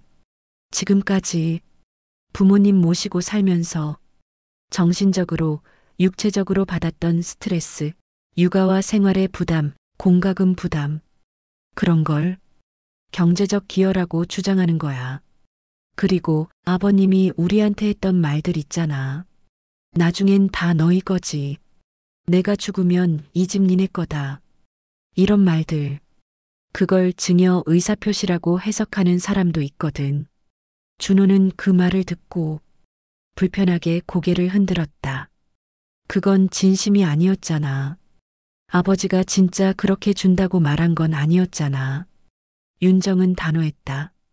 여보, 법정은 감정이 아니라 문장으로 싸우는 곳이야. 준호는 잠시 말이 없었다. 그리고 아주 조용히 말했다. 그래도 뭔가 저항감이 든다. 윤정은 준호의 손등 위에 손을 얹었다. 여보, 지금 우리가 지면 집이고 뭐고 다 잃어. 그럼 애들 교육은? 대출은? 우리 삶은? 그런 걸 생각하면 이건 감정의 문제가 아니라 생존 문제야. 준호는 천천히 고개를 숙였다. 그리고 마침내 아내의 말에 고개를 끄덕였다. 알았어. 해보자. 그 말은 준호가 그동안 남아있던 마지막 양심의 줄을 조금씩 끊어내는 순간이었다. 재판 일주 전 변호사에게서 연락이 왔다. 상만님, 법원이 조정을 한번 제시해 왔습니다. 순자는 놀라 물었다. 조정? 변호사는 설명했다. 재판을 통해 가족이 완전히 틀어지는 걸 법원도 우려해서 먼저 합의를 권하는 겁니다. 하지만 중요한 건 조정의 내용입니다. 상만은 숨을 고르며 묻습니다. 어떤 내용입니까? 변호사는 문서를 펴보여줬다. 조정안에는 이렇게 적혀 있었다. 부모는 1층을 사용하고 아들 부부는 3층을 사용한다. 주택의 소유권은 부모에게 있지만 향후 부모 사망 시 아들에게 자동 상속되도록 한다. 또한 아들 부부의 거주를 10년간 보장한다. 순자는 그걸 읽자마자 얼굴이 굳었다. 우리가 우리 집에서 또 세입자처럼 살라는 거야? 조정문은 법적으로는 배려처럼 보이지만 실제로는 상만의 권리를 심하게 제한하는 조건이었다. 변호사는 조용히 말했다. 이 조정문은 받으실 필요 없습니다. 상만은 문서를 내려놓았다. 그리고 고개를 들었다. 안 받겠습니다. 순자가 놀랐지만 그의 표정은 단단했다. 지금은 타협이 아니라 진실을 바로 잡아야 할 때입니다. 재판 하루 전 태수가 늦은 밤 전화를 걸어왔다. 형님, 중요한 소식이 있습니다. 상만은 긴장한 목소리로 물었다. 뭔데? 태수는 잠시 숨을 고르고 말했다. 아들 내외 최근 몇 달 동안 형님 명의를 몰래 조회한 기록이 있습니다. 상만의 눈이 크게 떠졌다. 내 명의를 조회했다고? 태수는 신중하게 이어 말했다. 예. 부동산 등기, 차량 정보, 통장 잔액 추정 조회까지 전부 사전 정보 조회로 보입니다. 순자는 숨을 삼켰다. 그럼 얘들이 결혼 때부터 우리 재산을 노렸던 건가? 태수는 단도직입적으로 말했다. 가능성이 높습니다. 이 말은 상만의 가슴에 거대한 상처처럼 남았다. 그러면 아들 준호는 우리랑 살던 그 시간들이 가족이어서가 아니라 재산 때문에 상마는 손으로 얼굴을 감싸쥐었다. 순자는 조용히 남편을 끌어안았다. 두 사람은 그날 밤 한참을 말없이 앉아 있었다. 어느새 순자의 어깨가 상만의 어깨에 살며시 기대었다. 여보, 이제 진짜 싸워야겠네. 상만은 천천히 고개를 들었다. 그래, 내가 평생 지켜온 이 집, 내 인생이 담긴 이 집, 이제는 저 애들 손에서 다시 되찾아오겠다. 그의 목소리는 처음으로 전사처럼 단단해져 있었다. 재판 당일 법원 앞은 차갑고 높았습니다. 마치 사람들을 시험하듯 굳건한 벽처럼 느껴졌습니다. 상마는 양복 재킷을 여미고 법원 입구에 들어섰습니다. 순자가 그의 옆에서 손목을 살짝 잡았습니다. 여보, 떨리지? 상마는 한참 숨을 들이마셨다 내쉬었다. 떨리지. 근데 이젠 도망치고 싶지 않아.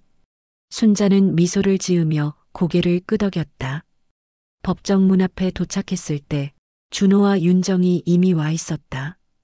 윤정은 날카로운 눈으로 상만 부부를 훑어보았다. 준호는 어색하게 고개를 끄덕였지만 아버지 눈을 끝내 바라보지 못했다. 상만은 그 순간 마음속으로 말했다. 그래, 오늘은 부모와 자식으로 만나는 날이 아니야. 원고와 피고로 만나는 날이라고 하더니 그 말이 맞구나. 법정 문이 천천히 열렸다. 그리고 모든 이의 인생이 완전히 뒤바뀌기 시작할 순간이 다가오고 있었다. 법정 안은 냉랭한 공기로 가득했다. 높은 천장에서 떨어지는 조명은 차갑게 번들거렸고 양쪽 벽면에는 침묵이라는 단어가 적힌 표지가 조용히 걸려 있었다. 상마는 천천히 방청석 의자에 앉았다. 긴 법정 복장을 입은 판사가 들어오기 전까지 그는 숨을 들이쉬었다 내쉬기를 몇 번이나 반복했다. 순자가 옆에서 그의 손등을 살며시 잡아주었다. 여보, 우린 잘 왔어. 겁내지 마. 순자의 목소리는 따뜻했지만 그 손끝은 떨리고 있었다. 그래도 상마는 그 부드러운 떨림이 누군가 옆에서 함께 서 있다는 증거 같아 조금 안심이 되었다. 반대편 피고석에는 준호와 윤정이 앉아 있었다. 준호는 고개를 숙인 채 아무 말이 없었고 윤정은 입술을 꽉 깨문 채 법정 안을 둘러보며 긴장한 표정을 감추려 애쓰고 있었다. 잠시 후 판사가 입장했다. 망치 소리가 법정을 울렸다.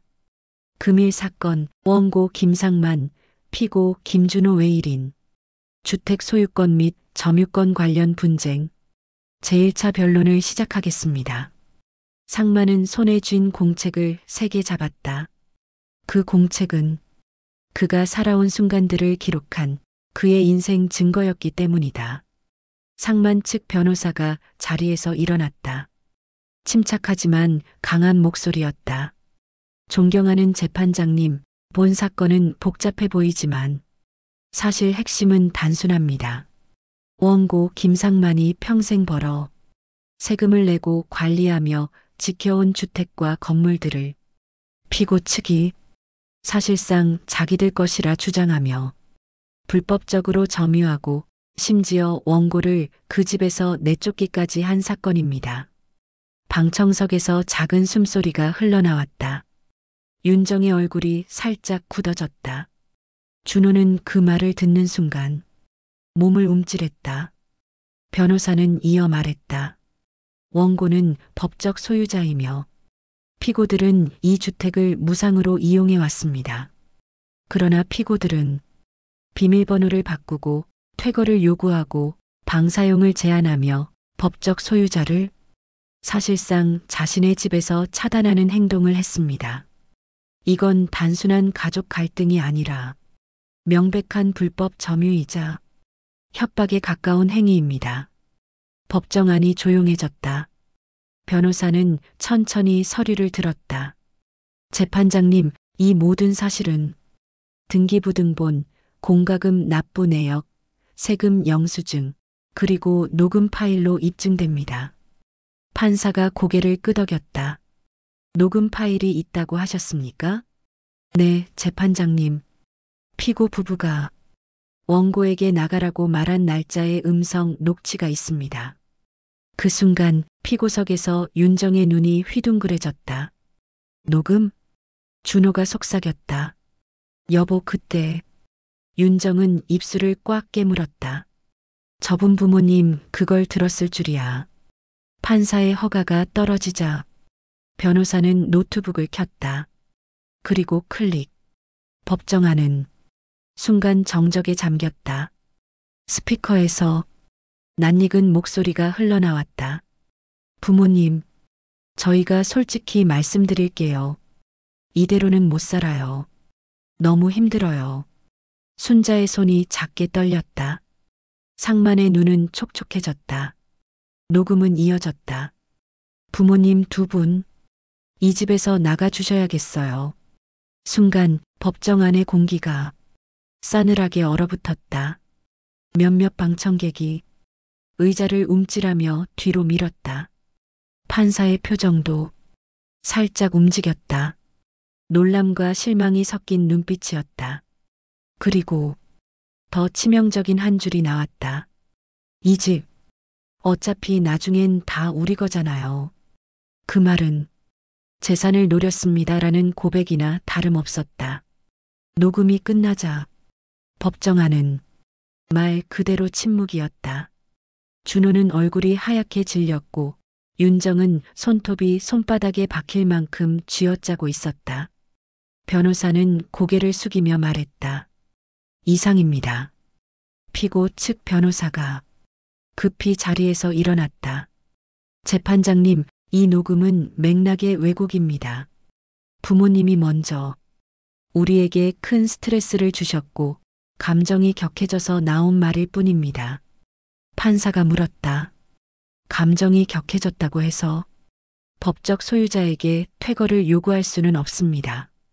또한 모든 공과금 및 유지비는 피고가 아닌 원고가 부담해 왔다고 자료에 명시되어 있는데 피고 측은 이에 대한 반박 자료를 제출했습니까? 피고 변호사는 잠시 말을 잃더니 서류를 뒤적이며 대답했다. 아직 준비 중입니다. 판사의 표정이 굳었다. 재판 첫날인데 자료가 준비되지 않았다는 것은 성실하지 못한 태도입니다. 윤정의 눈빛이 변호사를 향해 날카로워졌다. 준비하라니까 왜 안 했어? 윤정이 작은 목소리로 속삭였다. 변호사는 당황해 눈을 피했다. 판사는 직접 준호를 불렀다. 피고 김준호, 증인석으로 나오세요. 준호는 떨리는 다리를 억지로 움직여 증인석으로 올라갔다. 판사가 물었다. 피고는 법적 소유자인 부모의 허락 없이 비밀번호를 바꾼 사실을 인정합니까? 준호는 말문이 막혔다. 입을 열었다 닫았다 하다 간신히 말했다. 예, 바꿨습니다. 왜 바꿨습니까? 순간 준호는 아무 말도 하지 못했다. 그때 윤정이 손짓으로 애들 때문이라고 해라고 신호를 보냈다. 준호는 그 신호를 보고 허겁지겁 말했다. 애들 안전 때문에. 판사가 눈썹을 살짝 올렸다.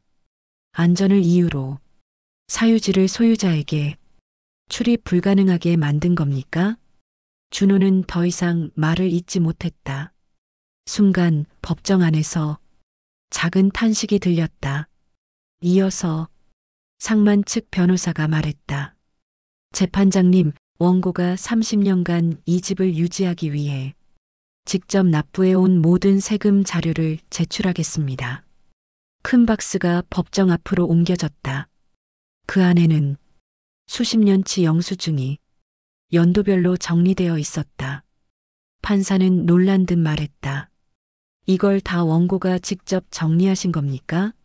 상만이 천천히 고개를 끄덕였다. 예, 내 집이라서 내가 지켜야 한다고 생각했습니다. 순자는 눈물을 참지 못하고 손등으로 눈을 닦았다. 방청객 여러 명도 눈시울이 붉어졌다. 그 장면은 말보다 더 강한 증거였다. 판사는 잠시 정리한 뒤 말했다. 현재까지 제출된 자료와 증언을 보면 원고는 법적 소유자, 세금 관리비 전부 원고가 부담, 피고는 무상점유, 비밀번호 무단 변경, 피고의 퇴거 요구 녹취 존재. 이 모든 부분이 원고 측 주장을 강하게 뒷받침합니다. 판사는 이어 말했다. 피고 측은 명확한 반박 자료를 내지 못했습니다. 다음 기일까지 보다 구체적인 자료를 제출하십시오. 윤정은 속삭였다. 준비하래잖아, 좀. 준호는 고개를 숙였다. 상만은 다시 증인석에 섰다. 피고 측 변호사가 마지막으로 이를 붙잡았다. 원고는 올해 72세입니다.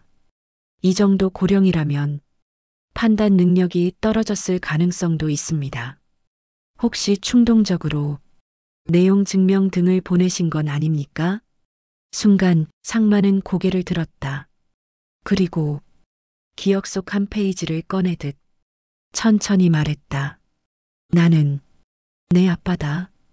법정 안이 숨을 멈춘 듯 조용해졌다. 상만은 이어 말했다. 내가 내 아들을 키우면서 어떤 일을 겪었고 어떤 말을 했는지 다 기억한다. 내가 초등학교 첫날 겁난다고 울던 것도, 내가 첫 월급 받았을 때 나한테 떡볶이를 사줬던 것도 다 기억한다. 그리고 내가 내 집에서 나보고 나가라고 했던 것도 나는 똑똑히 기억한다. 순자의 눈물이 턱 아래로 흘러내렸다. 방청석에서도 움직임이 멈춰 있었다. 상만은 마지막으로 말했다. 나는 판단 능력이 떨어진 게 아니라 늦게서야 내 삶을 지키려고 마음먹었을 뿐이다. 판사는 조용히 고개를 끄덕였다. 답변 잘 들었습니다. 재판이 끝나고 법정 문을 나오는 순간 준호가 상만을 붙잡았다. 아버지 잠깐만. 상만은 멈춰섰다. 그러나 눈을 마주보진 않았다. 준호는 목소리가 떨렸다. 정말 이렇게까지 해야 돼? 아버지 이건 너무하잖아. 상만은 천천히 고개를 들었다. 그 눈빛에는 슬픔보다 단단한 결의가 담겨 있었다. 너희가 먼저 시작한 거다. 준호의 입술이 떨렸다. 순자가 조용히 말했다. 우린 이제 너희 말을 그냥 넘길 수 없는 나이가 됐어. 우리가 늙었다고 해서 우리 삶이 가벼워지는 건 아니야. 윤정은 아무 말도 하지 않은 채 뒤에서 준호의 팔을 잡아 끌었다. 가자. 여기서 감정 섞으면 우리가 진다. 준호는 아버지를 한 번 더 바라봤지만 상만은 더 이상 그 눈을 받아주지 않았다. 법원 앞에서 상만과 순자는 천천히 걸었다. 한참을 걷다가 순자가 조용히 말했다. 여보, 그 말 정말 잘했어. 상만이 되물었다. 어떤 말? 순자가 미소 지었다. 나는 판단 능력이 떨어진 게 아니라 내 삶을 지키려고 마음먹은 거라고. 상만도 미소 지었다. 그래, 이제 그걸 보여줄 차례지. 그리고 이어질 7부에서 드디어 핵심 증거와 충격적인 진실이 나타나며 첫 재판이 끝난 다음 날 지하방의 식탁 위에는 변호사가 요청한 또 다른 자료들이 놓여 있었다. 여보, 이제는 이걸 해야 한대. 순자는 포스트잇을 찢어 서류마다 적어두었다. 가스료 영수증 마이너스 2004년, 상가복구 공사비 마이너스 2010년, 화재 보험 갱신 내역, 부동산세 마이너스 1998년부터 상마는 그 종이를 손으로 만지며 말했다. 이게 다 우리 인생이구나. 순자는 조용히 말했습니다. 이제 와서 이렇게 들여다보니까 참 당신이 혼자 얼마나 애썼는지 내가 다 몰랐던 것 같아. 그 말에 상마는 웃었다. 괜찮아. 그땐 너도 애 키우고 살림하느라 바빴잖아. 그러나 두 사람은 알고 있었다. 이제는 그들의 과거가 법정에서 그들의 방패가 된다는 것을. 자료 정리가 막 끝나갈 즈음 태수에게서 급히 전화가 왔다. 형님, 지금 당장 사무실로 오실 수 있으세요? 태수의 말투는 평소와 달랐다. 무겁고 급했고 어딘가 긴장감이 감돌았다. 상만과 순자는 지하방을 뛰어나와 택시를 탔다. 사무실 문을 열자마자 태수가 얼굴까지 상기된 채 그들을 맞았다. 형님, 큰 게 하나 나왔습니다. 태수는 두꺼운 서류철을 책상 위로 내려놓았다. 상만이 물었다. 뭔데? 태수는 침을 삼켰다. 준호와 윤정이 몇 달 전부터 형님 명의의 부동산과 재산 내역을 몰래 조회한 기록이 공식적으로 확인됐습니다. 순자의 다리가 풀려 의자에 털썩 앉았다. 그럼 애들이 우리 몰래? 태수는 무겁게 고개를 끄덕였다. 단순 조회가 아닙니다. 등기부등본 7회 조회, 상가 건물 시세 3회 조회, 빌딩 감정가 조회, 상만 형님 주민번호 기반의 자산평가, 심지어 재산 증여 시 절세 방법 검색 기록까지. 순자는 숨이 멎을 것 같았다. 그럼 그 아이들은 처음부터 우리 재산을. 태수는 말을 잇지 못했다. 형님, 가족이라 표현하기 힘듭니다. 이건 거의 계획적인 움직임에 가깝습니다. 상마는 마치 심장에 바늘이 천천히 박히는 듯한 느낌을 받았다. 그런데 태수는 말을 이어갔다. 그리고 더 충격적인 게 있습니다. 서류 한 장을 꺼내면서 말했다. 이건 피고 측 변호사가 우연히 회의 중 흘린 말인데요. 상만과 순자는 숨을 삼켰다. 태수는 그 문장을 읽어 내려갔다. 피고 측은 원고가 고령이라는 점을 이용해 향후 치매 가능성을 주장할 예정이며 그 근거로 부모님이 가끔 하던 말이나 행동을 부풀릴 계획이라 합니다. 순자의 얼굴이 순식간에 붉어졌다. 뭐? 치매? 그럼 쟤들은 우리 남편을 치매 환자로 몰아서 집을 가져가겠다는 거야? 태수는 씁쓸한 얼굴로 고개를 끄덕였다. 예, 이건 꽤 악질적인 전략입니다. 보통 이 정도면 가족 간 사건에서도 거의 안 쓰는 방법인데 피고 측에서 전문가 진단서를 허위로 요청하려 한 흔적도 있습니다. 상만의 눈동자가 흔들렸다. 우리 아들이 정말 그랬단 말이냐? 순자는 남편의 손을 잡았다. 여보, 이럴수록 우리가 흔들리면 안 돼. 태수는 고개를 끄덕이며 말했다. 그래서 우리가 준비한 반격 증거도 있습니다. 그 말에 부부의 시선이 태수에게 쏠렸다. 태수는 녹취록 일부를 꺼냈다. 형님이 예전에 준호에게 생활비 지원했던 내역 기억하시죠? 상마는 고개를 끄덕였다. 그때 있던 통화 녹취 중 하나에서 준호가 이렇게 말합니다. 태수가 녹취록을 읽었다. 아버지가 우리를 안 도와줬으면 저희 못 살았어요. 집도 아버지 거니까 저희는 그냥 얻어 사는 거죠. 순자는 눈물을 삼켰다. 저런 말을 했는데 어떻게 지금 와서 소유권을 주장해. 태수는 바로 이어 말했다. 이 말은 피고의 자체 인정입니다.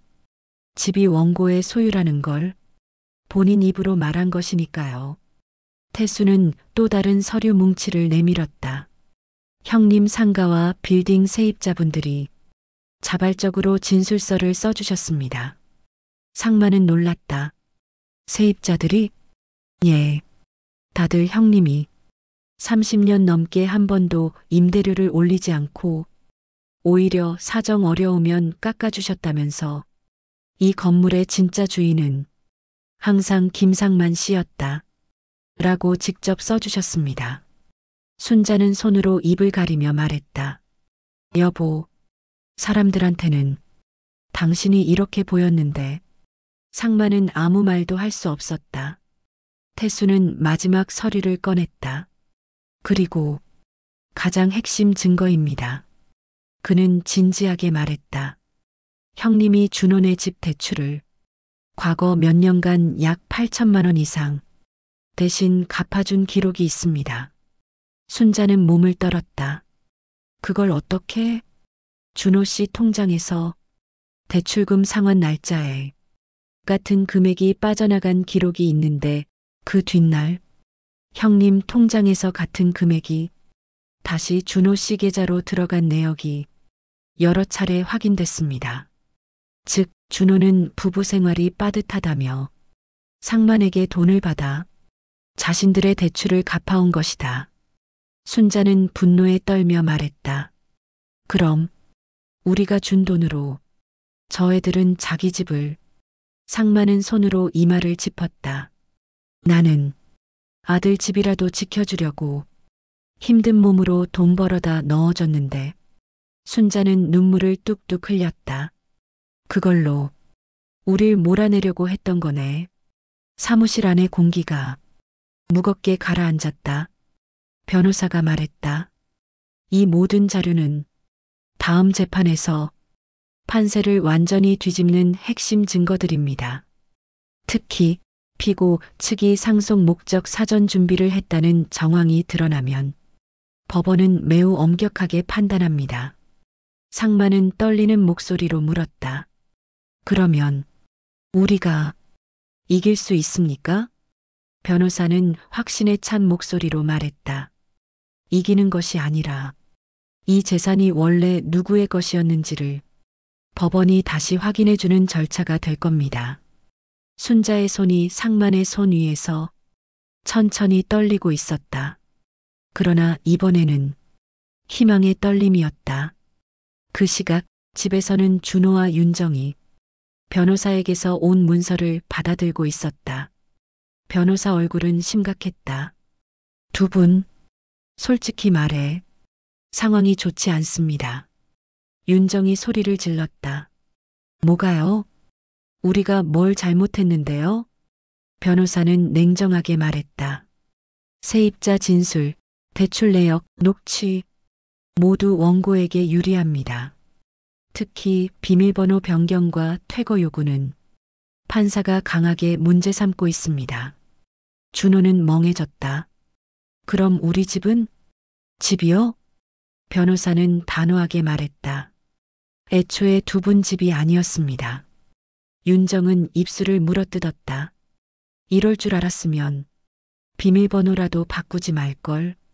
변호사는 장난스러운 눈빛으로 말했다. 그게 가장 큰 실수였습니다. 준호의 어깨가 축 늘어졌다. 다음 재판을 하루 앞둔 저녁, 상마는 지하방 문 앞에 서서 하늘에서 내리는 눈송이를 바라봤다.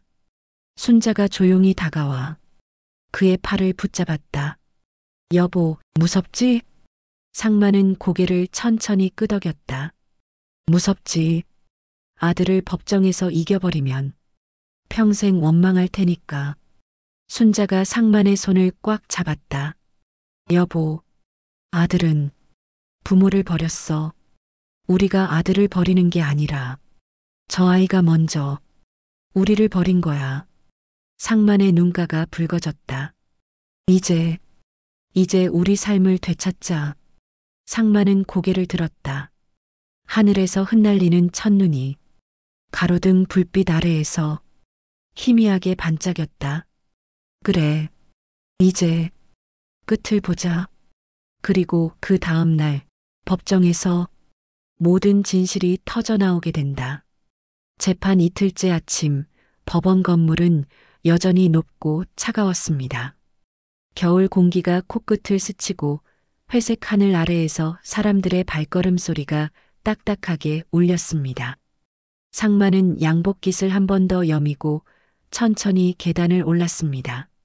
순자가 뒤에서 그의 팔을 살짝 붙잡았습니다. 여보, 오늘은 정말 끝이 나는 날이겠지? 상마는 고개를 끄덕였습니다. 그래. 좋든 나쁘든 오늘은 우리 마음속에서도 끝을 내야지. 법정 앞 복도에서 준호와 윤정도 이미 와 있었습니다. 준호는 한층 수척해진 얼굴이었고 윤정은 화장을 정성 들여 했지만 그 눈가에는 깊은 피로와 초조함이 묻어 있었습니다. 잠시 두 가족의 시선이 스쳤습니다. 예전 같으면 아버지, 어머니하고 다가와 인사했을 아이였지만 지금은 원고와 피고로 서 있는 사람들일 뿐이었습니다. 법정 문이 열리고 모두 자리에 앉았습니다. 판사가 들어왔고 짧은 망치 소리가 다시 한번 울렸습니다. 김상만 외 사건 제2차 변론을 시작하겠습니다. 오늘은 진실이 어느 쪽을 향하고 있는지가 명확하게 드러나는 날이었습니다. 상만 측 변호사가 먼저 자리에서 일어났습니다. 존경하는 재판장님, 오늘은 지난 기일에서 예고드린 바와 같이 피고 측의 재산 사전 탐색과 원고에 대한 정신 상태 공격 시도에 대한 자료를 제출하겠습니다. 그 말에 준호와 윤정의 어깨가 미세하게 떨렸습니다. 변호사는 서류를 펼쳤습니다. 첫 번째입니다. 피고인 김준호와 배우자 이윤정은 지난 한 달 동안 원고의 부동산 등기부등본을 수차례 열람했고 상가 건물, 빌딩, 주택의 시세를 반복적으로 조회했습니다. 또한 인터넷 기록에는 상속세 최소화 방법, 부모 재산 증여 시 절세 구조, 고령 부모 재산 안전하게 옮기는 법 등의 검색 기록이 남아 있습니다. 법정 안에서 작게 웅성거림이 일었습니다. 판사가 물었습니다. 피고 측, 이 사실 인정합니까? 피고 측 변호사가 급히 자리에서 일어났습니다. 재판장님, 요즘 누구나 미래를 위해 준비 차원에서 알아볼 수 있는 정보들입니다. 이를 곧바로 악의적인 행위로 볼 수는 판사가 말을 끊었습니다. 저는 그 자체만을 문제 삼는 게 아닙니다. 다만 이 기록들이 부모를 집에서 나가게 하라는 발언, 비밀번호 무단 변경, 퇴거 압박과 결합되었을 때 재산을 노린 계획적인 움직임으로 보일 소지가 있는지를 종합적으로 판단하겠다는 것입니다. 그 한마디에 윤정의 얼굴이 굳어졌습니다. 변호사는 두 번째 서류를 꺼냈습니다. 두 번째, 피고 측은 원고의 판단 능력이 떨어진다고 주장하며 향후 치매 가능성까지 언급할 준비를 하고 있었습니다. 하지만 원고는 일상생활 능력에 문제가 없고 최근 건강검진 결과 역시 인지 능력에 특별한 이상이 없다는 진단서를 제출합니다. 변호사는 진단서를 법정 직원에게 건넸습니다. 또한 원고는 수십 년간 세금과 관리비를 빠짐없이 납부해왔고 이번 사건에 대비해 직접 모든 영수증을 연도별로 정리하고 공과금 흐름표까지 작성했습니다. 이 정도 자료를 스스로 준비해낼 수 있는 사람이 과연 판단 능력이 떨어지는 노인일까요? 판사는 진단서를 천천히 훑어본 뒤 고개를 끄덕였습니다. 피고 측의 주장은 현재까지 제출된 자료로는 설득력이 부족해 보입니다.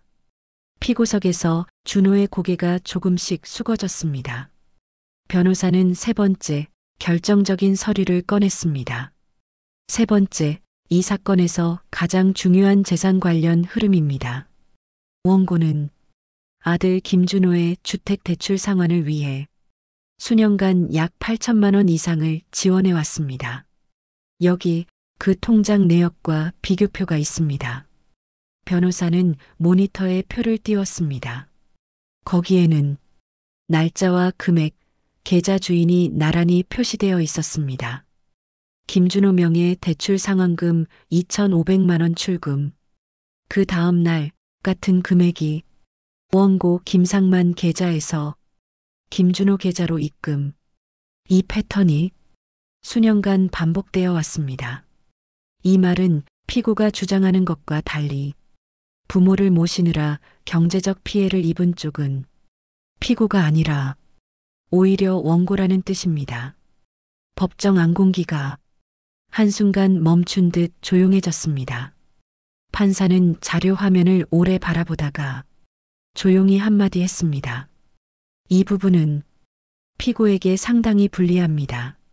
준호는 그제야 자신이 저질러온 것들이 어떤 의미로 기록되는지를 눈으로 똑똑히 보고 있었습니다. 아버지가 우리를 안 도와줬으면 못 살았어요 라고 말하던 그날 아버지는 대출 이자를 대신 내고 있었는데 이제 와서 부모 때문에 힘들었다고 주장하고 있는 자신. 준호의 목이 타들어갔습니다. 변호사는 마지막으로 서류 한 묶음을 더 꺼냈습니다. 그리고 이건 자발적으로 제출된 세입자들의 진술서입니다. 상가 세입자들은 이 건물의 소유자가 늘 김상만 씨였다는 사실, 건물이 오래되어 수리할 일이 생길 때마다 원고가 자신의 돈으로 공사를 해주었고 경기가 어려울 때는 월세를 깎아주기도 했다는 사실을 직접 서면으로 증언해 주었습니다. 그리고 그 진술서 맨 아래에는 한 문장이 공통적으로 적혀 있었습니다. 이 건물의 진짜 주인은 항상 김상만 씨였습니다. 변호사는 말을 이었습니다. 피고는 이 모든 것을 무시한 채 법적 소유자인 아버지를 향해 나가라고 말했습니다. 재판장님, 이 사건은 상속 다툼이 아닙니다. 이미 소유권이 명확한 집에서 정당한 소유자가 쫓겨난 사건입니다. 순자의 눈에서 새로운 눈물이 흘러내렸습니다.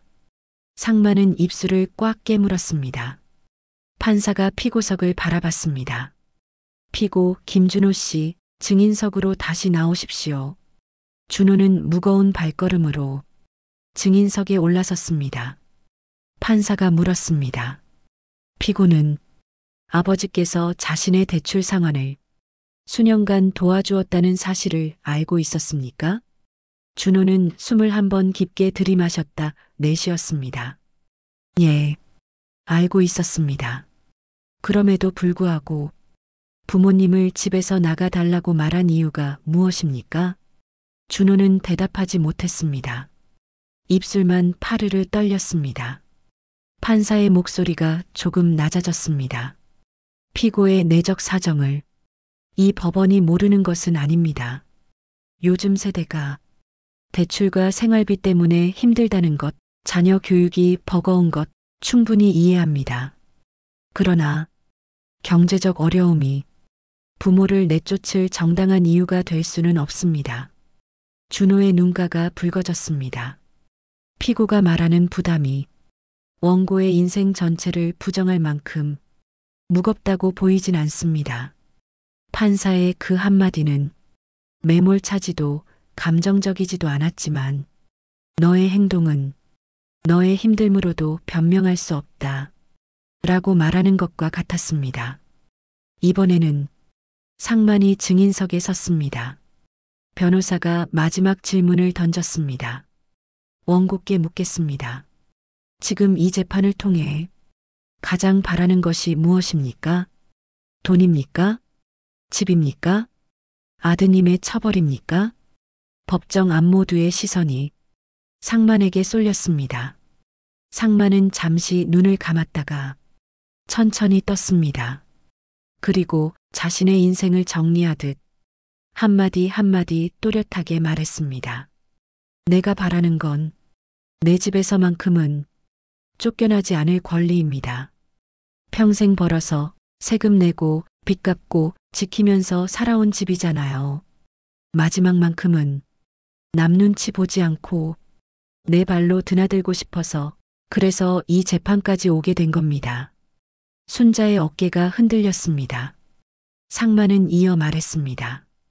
그리고 법원에서 단 한 줄만 남겨주셨으면 합니다. 이 집은 끝까지 아버지의 집이었다. 그 문장 하나면 나는 됩니다. 판사의 눈빛이 잠시 흔들렸습니다.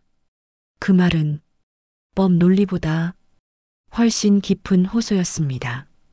모든 변론이 끝나고 판사는 선언했습니다. 이 사건에 대한 판결은 다음 기일에 선고하도록 하겠습니다. 목소리는 담담했지만 그날 법정에서 흘렀던 공기만은 어느 쪽으로 기울었는지가 분명했습니다. 판결 선고일, 법정 안에는 이전보다 더 많은 사람들이 와 있었습니다. 누군가는 법을 공부하는 학생이었고, 누군가는 비슷한 일을 겪은 중년 부부였고, 누군가는 단지 이런 사연이 있다더라라는 소문에 이끌려온 사람들이었습니다. 그만큼 이 사건은 사람들의 마음을 건드린 이야기였습니다. 상만과 순자는 손을 꼭 잡고 앉아 있었습니다. 준호와 윤정도 말없이 고개를 숙인 채 자리에 있었습니다. 판사가 서류를 넘기고 입을 열었습니다. 주택 소유권 및 인도 청구 사건에 대하여 다음과 같이 판결합니다. 법정 안공기가 단단하게 굳었습니다. 첫째, 광주시 우산동 소재 주택 및 그 부속 상가 건물의 소유권이 원고 김상만에게 있음을 확인한다. 둘째, 피고 김준호 외일이는 해당 주택과 부속 건물을 10일 이내에 인도할 것을 명한다. 셋째, 피고의 원고에 대한 퇴거 요구, 비밀번호 무단 변경 등의 행위는 부양 의무를 진 자녀가 고령의 부모에게 할 행위로 보기 어렵고 사회 통념상 현저히 부당한 것으로 판단된다. 따라서 이 사건의 모든 비용은 피고가 부담한다. 인도하라. 원고의 집이다. 그 문장들이 상만의 가슴속 깊은 곳까지 울려 퍼졌습니다. 준호의 머리가 푹 숙여졌습니다. 윤정은 입술을 꼭 깨문 채 눈을 질끈 감았습니다. 순자는 손으로 입을 막고 어깨를 떨었습니다. 여보, 드디어 끝났어. 상만은 눈을 감았다 떴습니다. 무너지는 게 아니라 비로소 제자리를 찾아가는 기분이었습니다. 이 집은 끝까지 아버지의 집이었다. 그가 바랐던 문장은 판결문에 그대로 담겨 있었습니다. 재판이 끝난 법정 복도, 사람들이 삼삼오오 떠나가는 사이 준호가 조심스럽게 다가왔습니다. 아버지, 상만은 아들을 바라보았습니다. 그 얼굴에는 패배의 표정보다 부끄러움과 후회가 묻어 있었습니다. 준호는 간신히 입을 열었습니다. 미안해요. 아버지, 짧은 한마디. 그러나 그 한마디마저 너무 늦게 온 것이었습니다. 상만은 깊은 숨을 들이마셨다가 천천히 내쉬었습니다. 그래, 미안하다고 말해줘서 고맙다. 순자가 놀라 남편을 쳐다봤습니다. 하지만 상만은 그 이상은 말하지 않았습니다. 내가 힘들었다는 것 이제 와서 모르는 건 아니다. 근데 준호야, 힘들다고 해서 부모를 집 밖으로 내모는 선택까지 하는 건 그건 내가 잘못한 거다. 준호의 눈에 눈물이 고였습니다. 알아요. 이제 알겠어요.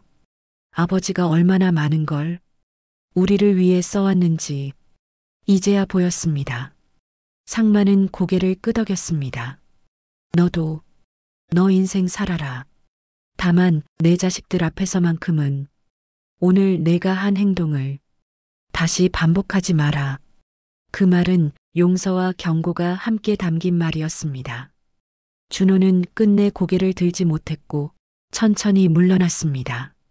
그 모습이 상만의 가슴을 또 한 번 저며왔지만 이번에는 자신의 삶을 포기하면서까지 붙잡고 싶지는 않았습니다. 몇 달 뒤 집은 다시 상만과 순자의 것이 되었습니다. 하우스 도어락 비밀번호를 누르고 삑소리와 함께 문이 열리는 순간 상만은 잠시 현관에 서서 집안 공기를 깊게 들이마셨습니다. 돌아왔네. 순자가 웃었습니다. 그러게. 이제야 진짜 우리 집에 돌아온 것 같네. 먼지가 쌓인 거실, 비어있는 작은 방들, 낡은 소파, 모든 것들이 어지럽혀져 있었지만 상만의 눈에는 그저 다시 꾸밀 수 있는 집으로 보였습니다. 그는 거실 한가운데 서서 천천히 말을 건넸습니다. 여보, 우리 오늘부터 다시 시작하자. 순자는 웃으며 고개를 끄덕였습니다. 그래. 이제 누구 눈치도 보지 말고 우리 둘이 살자. 1년 후 집 1층 상가는 이제 작은 갤러리 겸 커뮤니티 공간이 되어 있었습니다. 상만과 순자는 새로 단장된 유리문 앞에 서 있었습니다. 유리문 위 간판에는 이런 이름이 적혀 있었습니다. 상만 재단 늦지 않은 시작. 그리고 그 옆 작은 문구. 평생 가족을 위해 쓴 당신의 삶. 이제 당신을 위해 다시 시작할 시간입니다. 상만은 간판을 한참이나 바라보다가 작게 웃음을 터뜨렸습니다. 좀 거창한 거 아니냐? 순자가 장난스럽게 웃었습니다. 내가 쓴 문구야. 마음에 안 들면 바꿀까? 상만은 고개를 저었습니다. 아니다. 딱 좋다. 그 안에서는 동네 어르신들이 모여 그림을 배우고 있었고 어떤 이들은 오랜 꿈이었던 전시회를 작게나마 열어보고 있었습니다. 어느 벽 한켠에는 이렇게 적힌 작은 액자가 걸려 있었습니다. 정의는 때로 늦게 오는 것 같지만 한번 도착하면 누구도 빼앗지 못한다. 그 문장을 읽으며 상만은 마음속으로 중얼거렸습니다.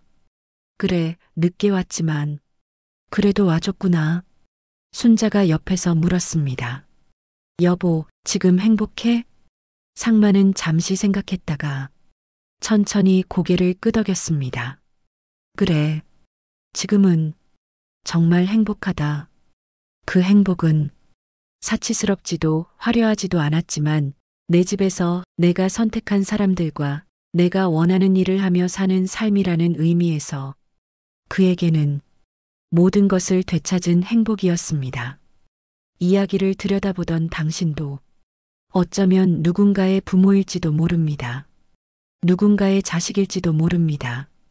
이 이야기는 그저 남의 집 막장 사연이 아니라 가족이라는 이름으로 당연하게 여겨졌던 희생이 어느 순간 선을 넘을 때 그때 우리는 어디까지 용서하고 어디서부터는 지켜야 하는가에 대한 이야기이기도 합니다. 상만은 결국 자식을 벌주기 위한 싸움이 아니라 내 삶과 내가 지켜온 것을 마지막까지 소중히 대우받게 하기 위한 싸움을 했습니다. 그리고 그 싸움은 법정에서 판결문으로 그리고 1년 뒤 노인의 미소로 이어졌습니다. 긴 사연을 끝까지 들어주셔서 정말 감사합니다. 혹시 당신 주위에도 비슷한 경험이 있거나 가족과의 갈등으로 마음이 힘드셨던 적이 있다면 댓글로 당신의 이야기를 남겨주세요.